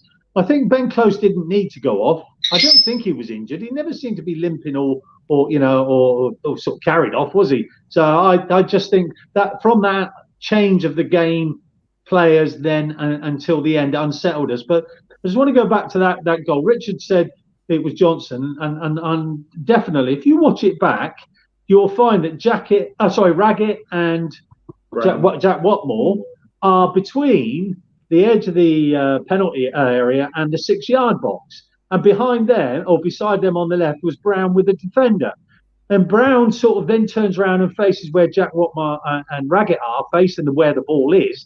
And Brown's marker that he's gone in with, he's right in the middle of the goal, and he's the one who tucks it in. So no, don't blame Callum Johnson. I thought he had a great game. I totally agree that Raggett was man of the match in my eyes. I thought he played really well today. Some good stuff going on there. Intensity, yes. High, yes. They are tired. It will take time, like Brendan said. Hot day as well. Yeah, warm day out there as well. So yeah, things are good. I mean, look, we got 3 points. We're further up the league. I don't think we're going to make the playoffs. I'm still looking. Sorry, the automatics. I hope we make the playoffs. Sorry, the playoffs. I'm not in the old Jammy Dodger group of winning automatic promotion. No, I don't think we're going to get that. I'll still be welcoming you in a couple of weeks, Mike. Oh yeah, lovely. Adam, 3 wins from 3. Nothing to argue, really.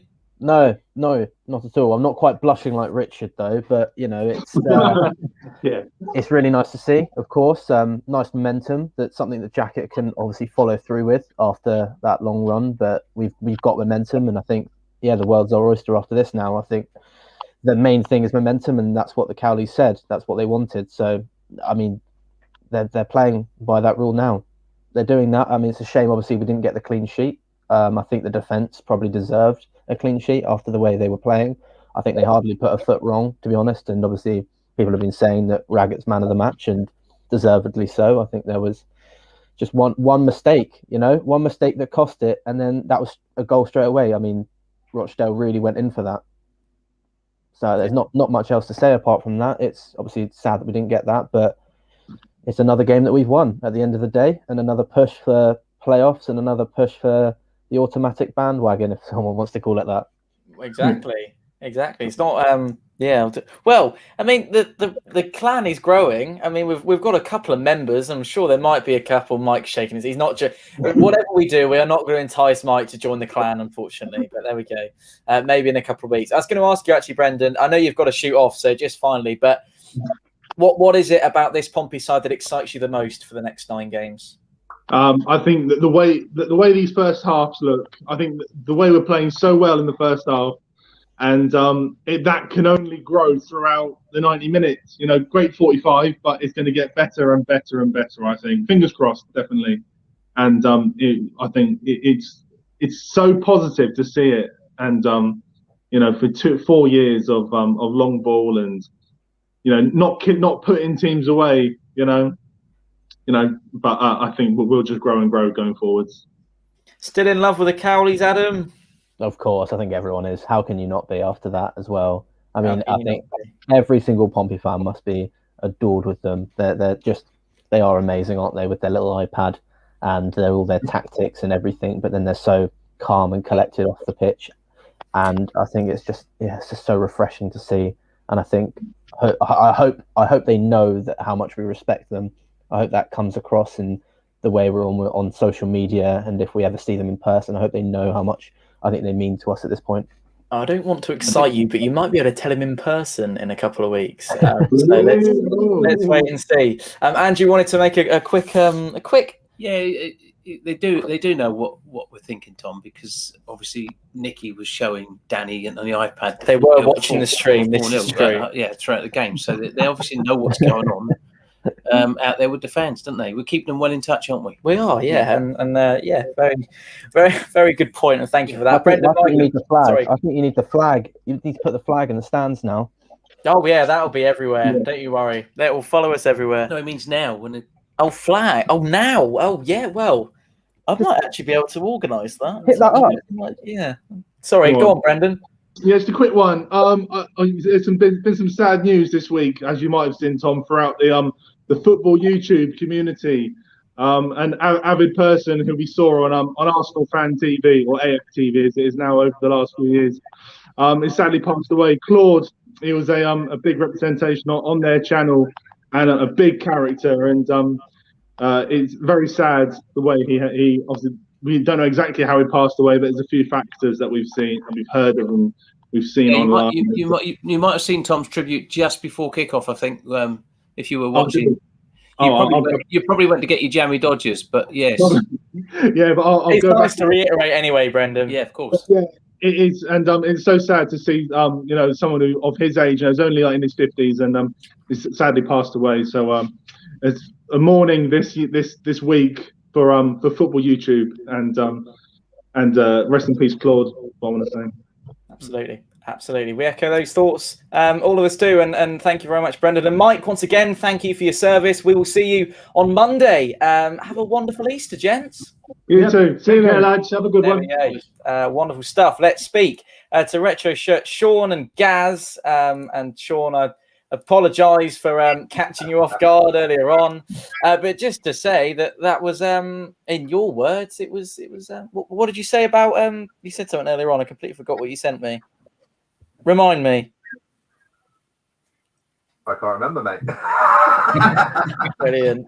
That was slick. What did you make of that second period in particular? I felt, that the boys just got tired. They were playing a high intensity, high press. They were trying to trace every ball down, and the midfielders were rotating quite a bit, and you could see them getting slower and slower. And I just think that, it, like I think Brendan mentioned, and Mike, it's the fitness. And the last sort of 10 jacket games, they weren't played at that tempo. And I just think that they are tiring, and it'll take a while for them to get used to that. But, the Cowleys were using the squad. They even tried Daniels in midfield to help.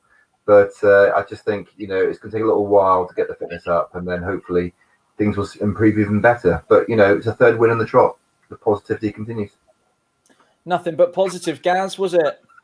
Yeah, it's like the guy said, you've got, you wouldn't say we get 9 points from 3 games, a few weeks ago, but here we are, and we got a good fixture on Monday, so there's no reason why, why we can't take 12 from 4.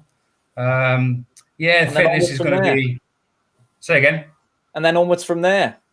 Absolutely, yeah. I mean, we got a great run-in. We got one of the best run-ins out of the the top team. So, this is a definite opportunity for us to take.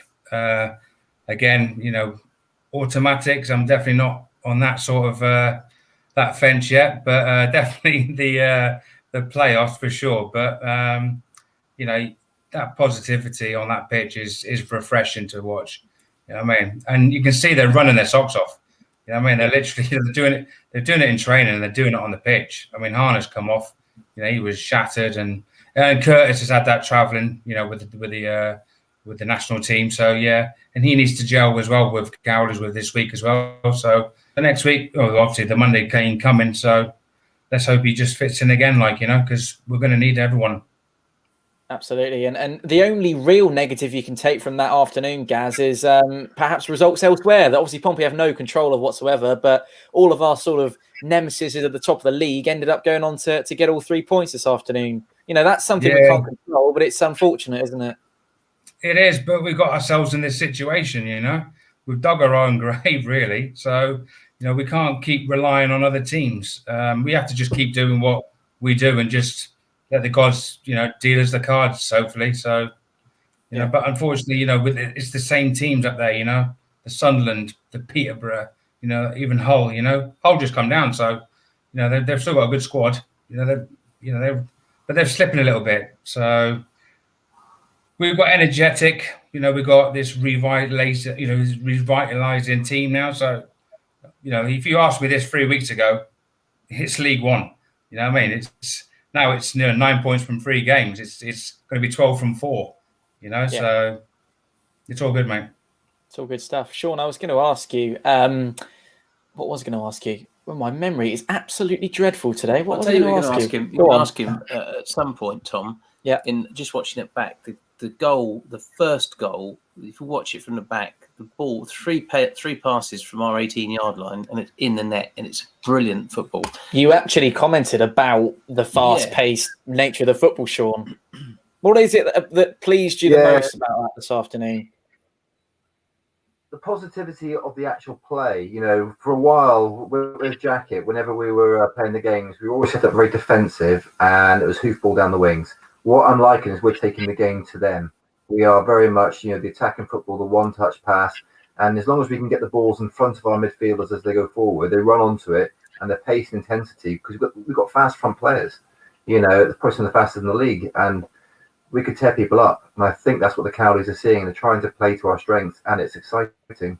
It brings back back to the days of Matty Taylor and people like that running down the wings and doing the crossovers and things. And it's that kind of exciting, high-tempo football. I've just remembered what I was going to ask you, which is good because I thought it was quite a good one to mention. But Neil Allen said it's still the Cowleys' honeymoon period. Is there any chance that might sort of deplete and maybe we might? I don't know. It's all brilliant, isn't it? 1 or 2 results. Would that knock confidence slightly? It's all positive, but I think the way they manage individuals, they put the arm around and they encourage, and it's going throughout the whole team. They don't have favourites. They don't blame anybody, and it's that encouraging and that constructive criticism. And I'm kind of hoping that even if things didn't go right, they're the sort of people who could sort of weather that storm and keep going. Whereas the Jacket, it sort of implodes and it became worse, and it became almost like a sort of weight on his back because he couldn't get the team to be motivated. Whereas the Cowleys seem to know which buttons to press. Yeah, absolutely. And at some point in this game, Tom, late in the second half, we would have been winning this game 4-0. Seriously, we had 4 good chances to win this game 4-0. Shame that, isn't it? Well, the shame is they didn't go in, and you can't blame Jacobs for the missing, but you can, but you can't, if you know what I mean. And Brown down the far left-hand side in the second half would have got 2 crosses in that should have gone to a player and didn't. Could have been 4-0 quite easily. We'd have been talking different gravy then, wouldn't we? But as we've said, I think the important thing is how we're playing, the attitude of the players. And the lads are quite right. There's a bit of fatigue comes into it because the fitness level. So they're working on that. It's been a week, isn't it? 10 days or so. And as they've said, they've had to change completely their routine and their fitness levels. And I think Ronan was tired because he's been travelling all week, and you can understand that. He's not used to it. He's probably should have come off a bit earlier, and that's what I would say. Tom. And Shawnee was back with a bang, wasn't he? Back in the side, back on the score sheet. He was, and if he carries it on, I think I mentioned before, Marcus may struggle to get into the team. Exactly. Which would have been really strange a couple of weeks ago, wouldn't it? It is, we say, and Andrew was talking about missed chances, and I remember 4 games ago we didn't get any chance in the game, so at least we're creating them, and eventually some days we'll win 4-0, and some days we'll win 2-1. But at least we have that to look forward to. It's just positivity all over the pitch, and it's nice. And Neil says maybe his honeymoon period will come to an end, but actually, if someone had told me the Cowleys would come in and in less than a week we'd win 3 or 10 days we'd win 3 games, we expect the gradual improvement, but they've come in and they've won every game. You can't really complain. And until they end up losing a game, Gaz, I think those complaints will continue to be non-existent, won't they? How confident are you now that it will be just a repeat of what we've seen? We've now seen, 2 weeks of it where, we're sat here, we're happy with the performances, aren't we? We are happy. Confident? Go on. Sorry. I'm saying, we are happy. We're scoring goals. I know we're conceding goals, but I would take 2-1 to the end of the season. As long as we're winning games. So I mean, they're going to get tired. We know that, and obviously, you know, they do get a bit sleepy at the back sometimes. You know what I mean? But you know, a win's a win. You know what I mean? You've got to grind results out. We're at the tail end of the season now. You know what I mean? We need to just think positive for results. 1-0s, 2-1s. You know, the performances on the pitch. That's what I'm enjoying watching. You know, so they're putting everything on the shirt. You know what I mean, that's what we want to see for a player, not just just going out there and playing, because that's what some of it looked like these last couple of weeks. It needed a change, and God, has it been positive? You know, absolutely. Absolutely. So next week. Oh, hang on. Go on, Tom. Carry on. No, I'll go to the fixtures for Monday. Yes. Obviously, we know our game, and Sunderland and Peterborough are playing each other, so we could do with a draw there, couldn't we? And Hull are playing Northampton. That ain't easy for them. So, well, it was easy for Northampton against us, wasn't it? But that's a different. That's what I mean. It's not easy for Hull, is it? That's what I'm saying. Rochdale will play Ipswich. That's and then obviously you've got ourselves. What's the Bristol Rovers? Doncaster. It's an easy one for them as well, isn't Peterborough it? Playing the only real one is Peterborough Sunderland next. But that's week, enough. isn't it? 1-1 there, and Hull to draw with Northampton, and we get 3 points. Yeah. We're still in there, boys. I'm still 100% positive. Autos. Oh my word! There we go. He hasn't stopped all afternoon, gents. Thank you. Oh, go on, Sean. Final words. I would say that I think with Peterborough Sunderland, it'd be nice if one of them won out, right? Because I think Sunderland are the team that are probably going to go up automatic. So whoever goes up with them, if one of them wins, then actually Peterborough and Hull will come back into the mix of the playoffs, and it becomes a bit better for us. Would you be surprised if Peterborough go up this season, Sean? Yeah, because I had us and Sunderland pegged to start the season. Yeah, and I agree with that because, anyway, we'll discuss in further detail next weekend. Thank you very much to you both. Have a wonderful Easter. Mike, if you don't mind, I might bring you back in just to speak to Alex as well for the last couple of moments of the show. Stick with us live on Fournilwrittenalloverit because these two gentlemen know a lot about football, and so do these two chaps as well. So have a wonderful Easter to you both. See you Monday. See ya. Thank you, gents. We'll speak to you on Monday, and Alex and Brent. It says, sorry, Mike, it says Brendan at the bottom of the screen, so I normally just read off that. Welcome back, mate. How's the toilet situation? Yeah, good. I can say it's sorted, which is good. Wonderful. I know you probably might not have seen any of that, but just your thoughts in general on 3-2-1 wins in a row. It's a bit strange. Yeah. Well, I was going to say, you should really just rename the channel to 2-1 written all over it, and we'll just keep going with that every week. Yeah. But it wouldn't be Pompey without making us scare a little bit. But maybe it's the Cowley era. We only get scared for 2 minutes rather than 40 minutes. So we'll take it as a small win. But yeah, it did seem like they had a lot more of kind of chances and stuff on stats I was looking at than maybe it seemed. So I don't know if you boys, obviously you watched it, did it seem like we were threatened at all? Or over to you, Mike. Well, yes, we did. I think we sort of faded away towards the end as the half went on. I think my personal view, and I said it earlier, that I think some of the changes unsettled our style of play that we were playing in the first half. And started off the second half in the same manner, but we seem to fade out. I think the fitness levels of the style of play that we're playing needs to take a little bit longer, and it's improving. It will improve each week, each game that we play, and it'll become more settled in the way that the lads play the game throughout. Totally, not just the first half. They'll bring that into the second half, and it will be good. There was a couple of the old squeaky moments that we get every time, but nowhere near as much as what we were having. So it was overall a much better performance. And like you, 2-1 is a win is 3 points in the bag. They can come 2-1, they can come 1-0. As long as we win, we get the 3 points. But I still don't see us being in the automatics. And Alex, I'm delighted to tell you this, but Sean Raggett is up there for a contender of man of the match from this afternoon's game. And I don't know whether does your vote go to Raggett for your man of the match, Mike? Yeah, well, definitely. I did say it earlier. I'm quite happy for him to have it. There were other contenders. There was quite a few good players on the pitch today who played throughout the game. I think until Ben Close went off, I didn't think he'd done anything wrong. And I hope that's not an injury that's going to keep him out, because I think he plays a different game than Cannon. But yes, Raggett is definitely the man of match for me for this game today. Mike, I'd like to throw this one into the mix. No one's mentioned the effort and the time and the presence of Marcus Harness in the 60 minutes he was on the pitch. For me, he's the man of the match for me. He was absolutely brilliant today. And he obviously... I can understand that, Andrew, and why you say that. Yes, he does a lot of good running, and he was all over the pitch. There were some good touches, and I've said it before, and I'm not one to beat up on him particularly, but I think sometimes his defending qualities need to be improved, and that'll come with time again. I'm sure it will. And sometimes his distribution of the ball when he's running forward all the time, or his decision making with the ball when he's running forward, sometimes he should be shooting, and I think we could all see that today. And there should be other times where he maybe goes a little bit further and puts a good ball into somebody else. I think it's just decision making. It'll come, and I'm sure the Cowleys will do that.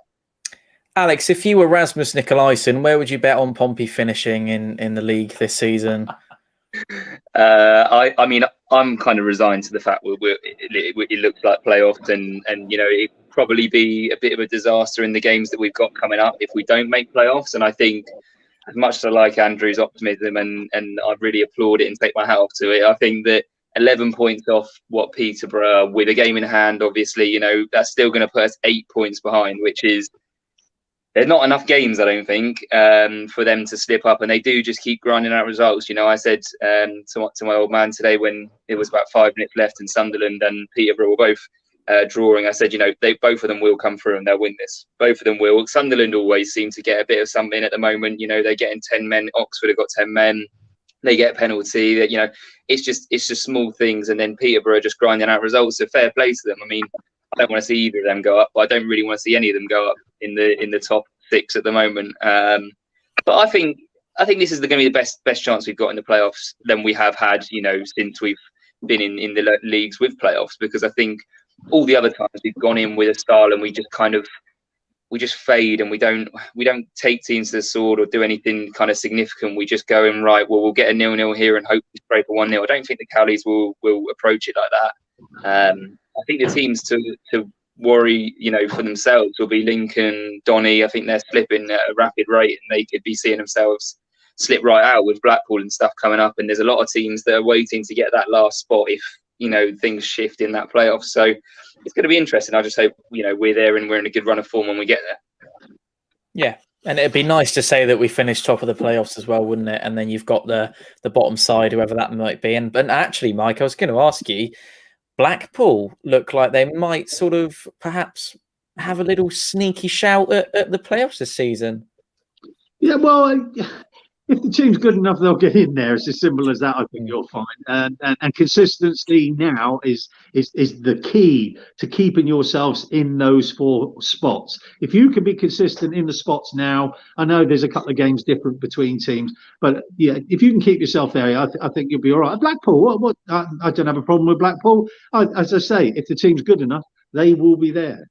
The only thing I would just add on, you saying obviously you'd like to finish top of the playoff spots, I don't think that necessarily helps, because I've seen it where a team that flies in at the end of the season, they've got all the momentum, they're coming in. If we finish top of the playoffs and we finish, let's say, 2 points behind the Autos, there's an element of disappointment that we haven't made it. And I think that often hinders teams a lot in the playoffs. So you see a lot of the time the bottom team in the playoffs who's got there in the last day or something, they're the ones that go into the playoffs, nothing to lose. It's literally a free hit. And I think we saw that with Charlton a couple of seasons ago when they got to the playoffs. They couldn't drop out the playoffs, but they couldn't make autos. And then Lee Bowyer very much just kind of rested players who needed to rest, played how they needed to play, and they were ready for the playoffs. But we in that season were tussling for the top 2. We could make it, and we burnt out, and we just couldn't get the results in the playoffs. And I know we had Jacket, and I think it'd be different this year, but I think if we can't make those automatics and it goes mathematically, I think it might help us but obviously I'd like to make it, but I just don't see it. And it might also be an element of disappointment, perhaps, that you sort of made third, but didn't quite get that second spot either. So yeah, completely agree with that. Anyway, gentlemen, have a wonderful rest of your Easter weekend, and we'll speak to you on Monday. Yeah, I'll see you at the end of the game. Yeah. See you later, mate. Bye-bye. Bye. Oh, it hasn't worked. Hang on. Oh, it's gone horribly wrong. He's still there. Bye. There we go. Right, Easter Monday next up for Pompey then. 2 o'clock with us. We'll get cracking with our coverage from then. Followed Tuesday, 13th of April. We'll join you at 5 o'clock for the early kickoff. 6 o'clock is a trip for Pompey up to Crewe Alexandra. Then it's another away journey. MK Dons, Saturday, 17th of April. Join us from 2. Then it's another away trip. Swindon Town are Pompey's next destination. We'll play them on Tuesday, the 20th of April. Once again, an early kickoff. Join us for all the coverage from 5. Then it's Bristol Rovers, Saturday, 24th of April, back at Fratton Park. Join us from 2 o'clock for the kickoff for that one. And then it's a trip up to Lancashire. Accrington Stanley are Pompey's opponents. Tuesday, the 27th of April is the date. 7 o'clock. At the moment, it's the kickoff. I should actually say Bristol Rovers has been brought forward, so that's slightly wrong on there. It is a 1 o'clock kickoff. We'll be live from midday. I'll get that sorted for Monday for you. Thank you to everyone for joining us live across Fournilwrittenalloverit this afternoon. Andrew, many thanks go to you as well. Thank you for sticking with me. Been a good one today, isn't it? Enjoyed ourselves. A couple of technical mishaps. Thanks for sticking with us through all of that. Definitely playing Wigan on Monday. Have a great rest of your weekend and happy Easter. Bye-bye for now.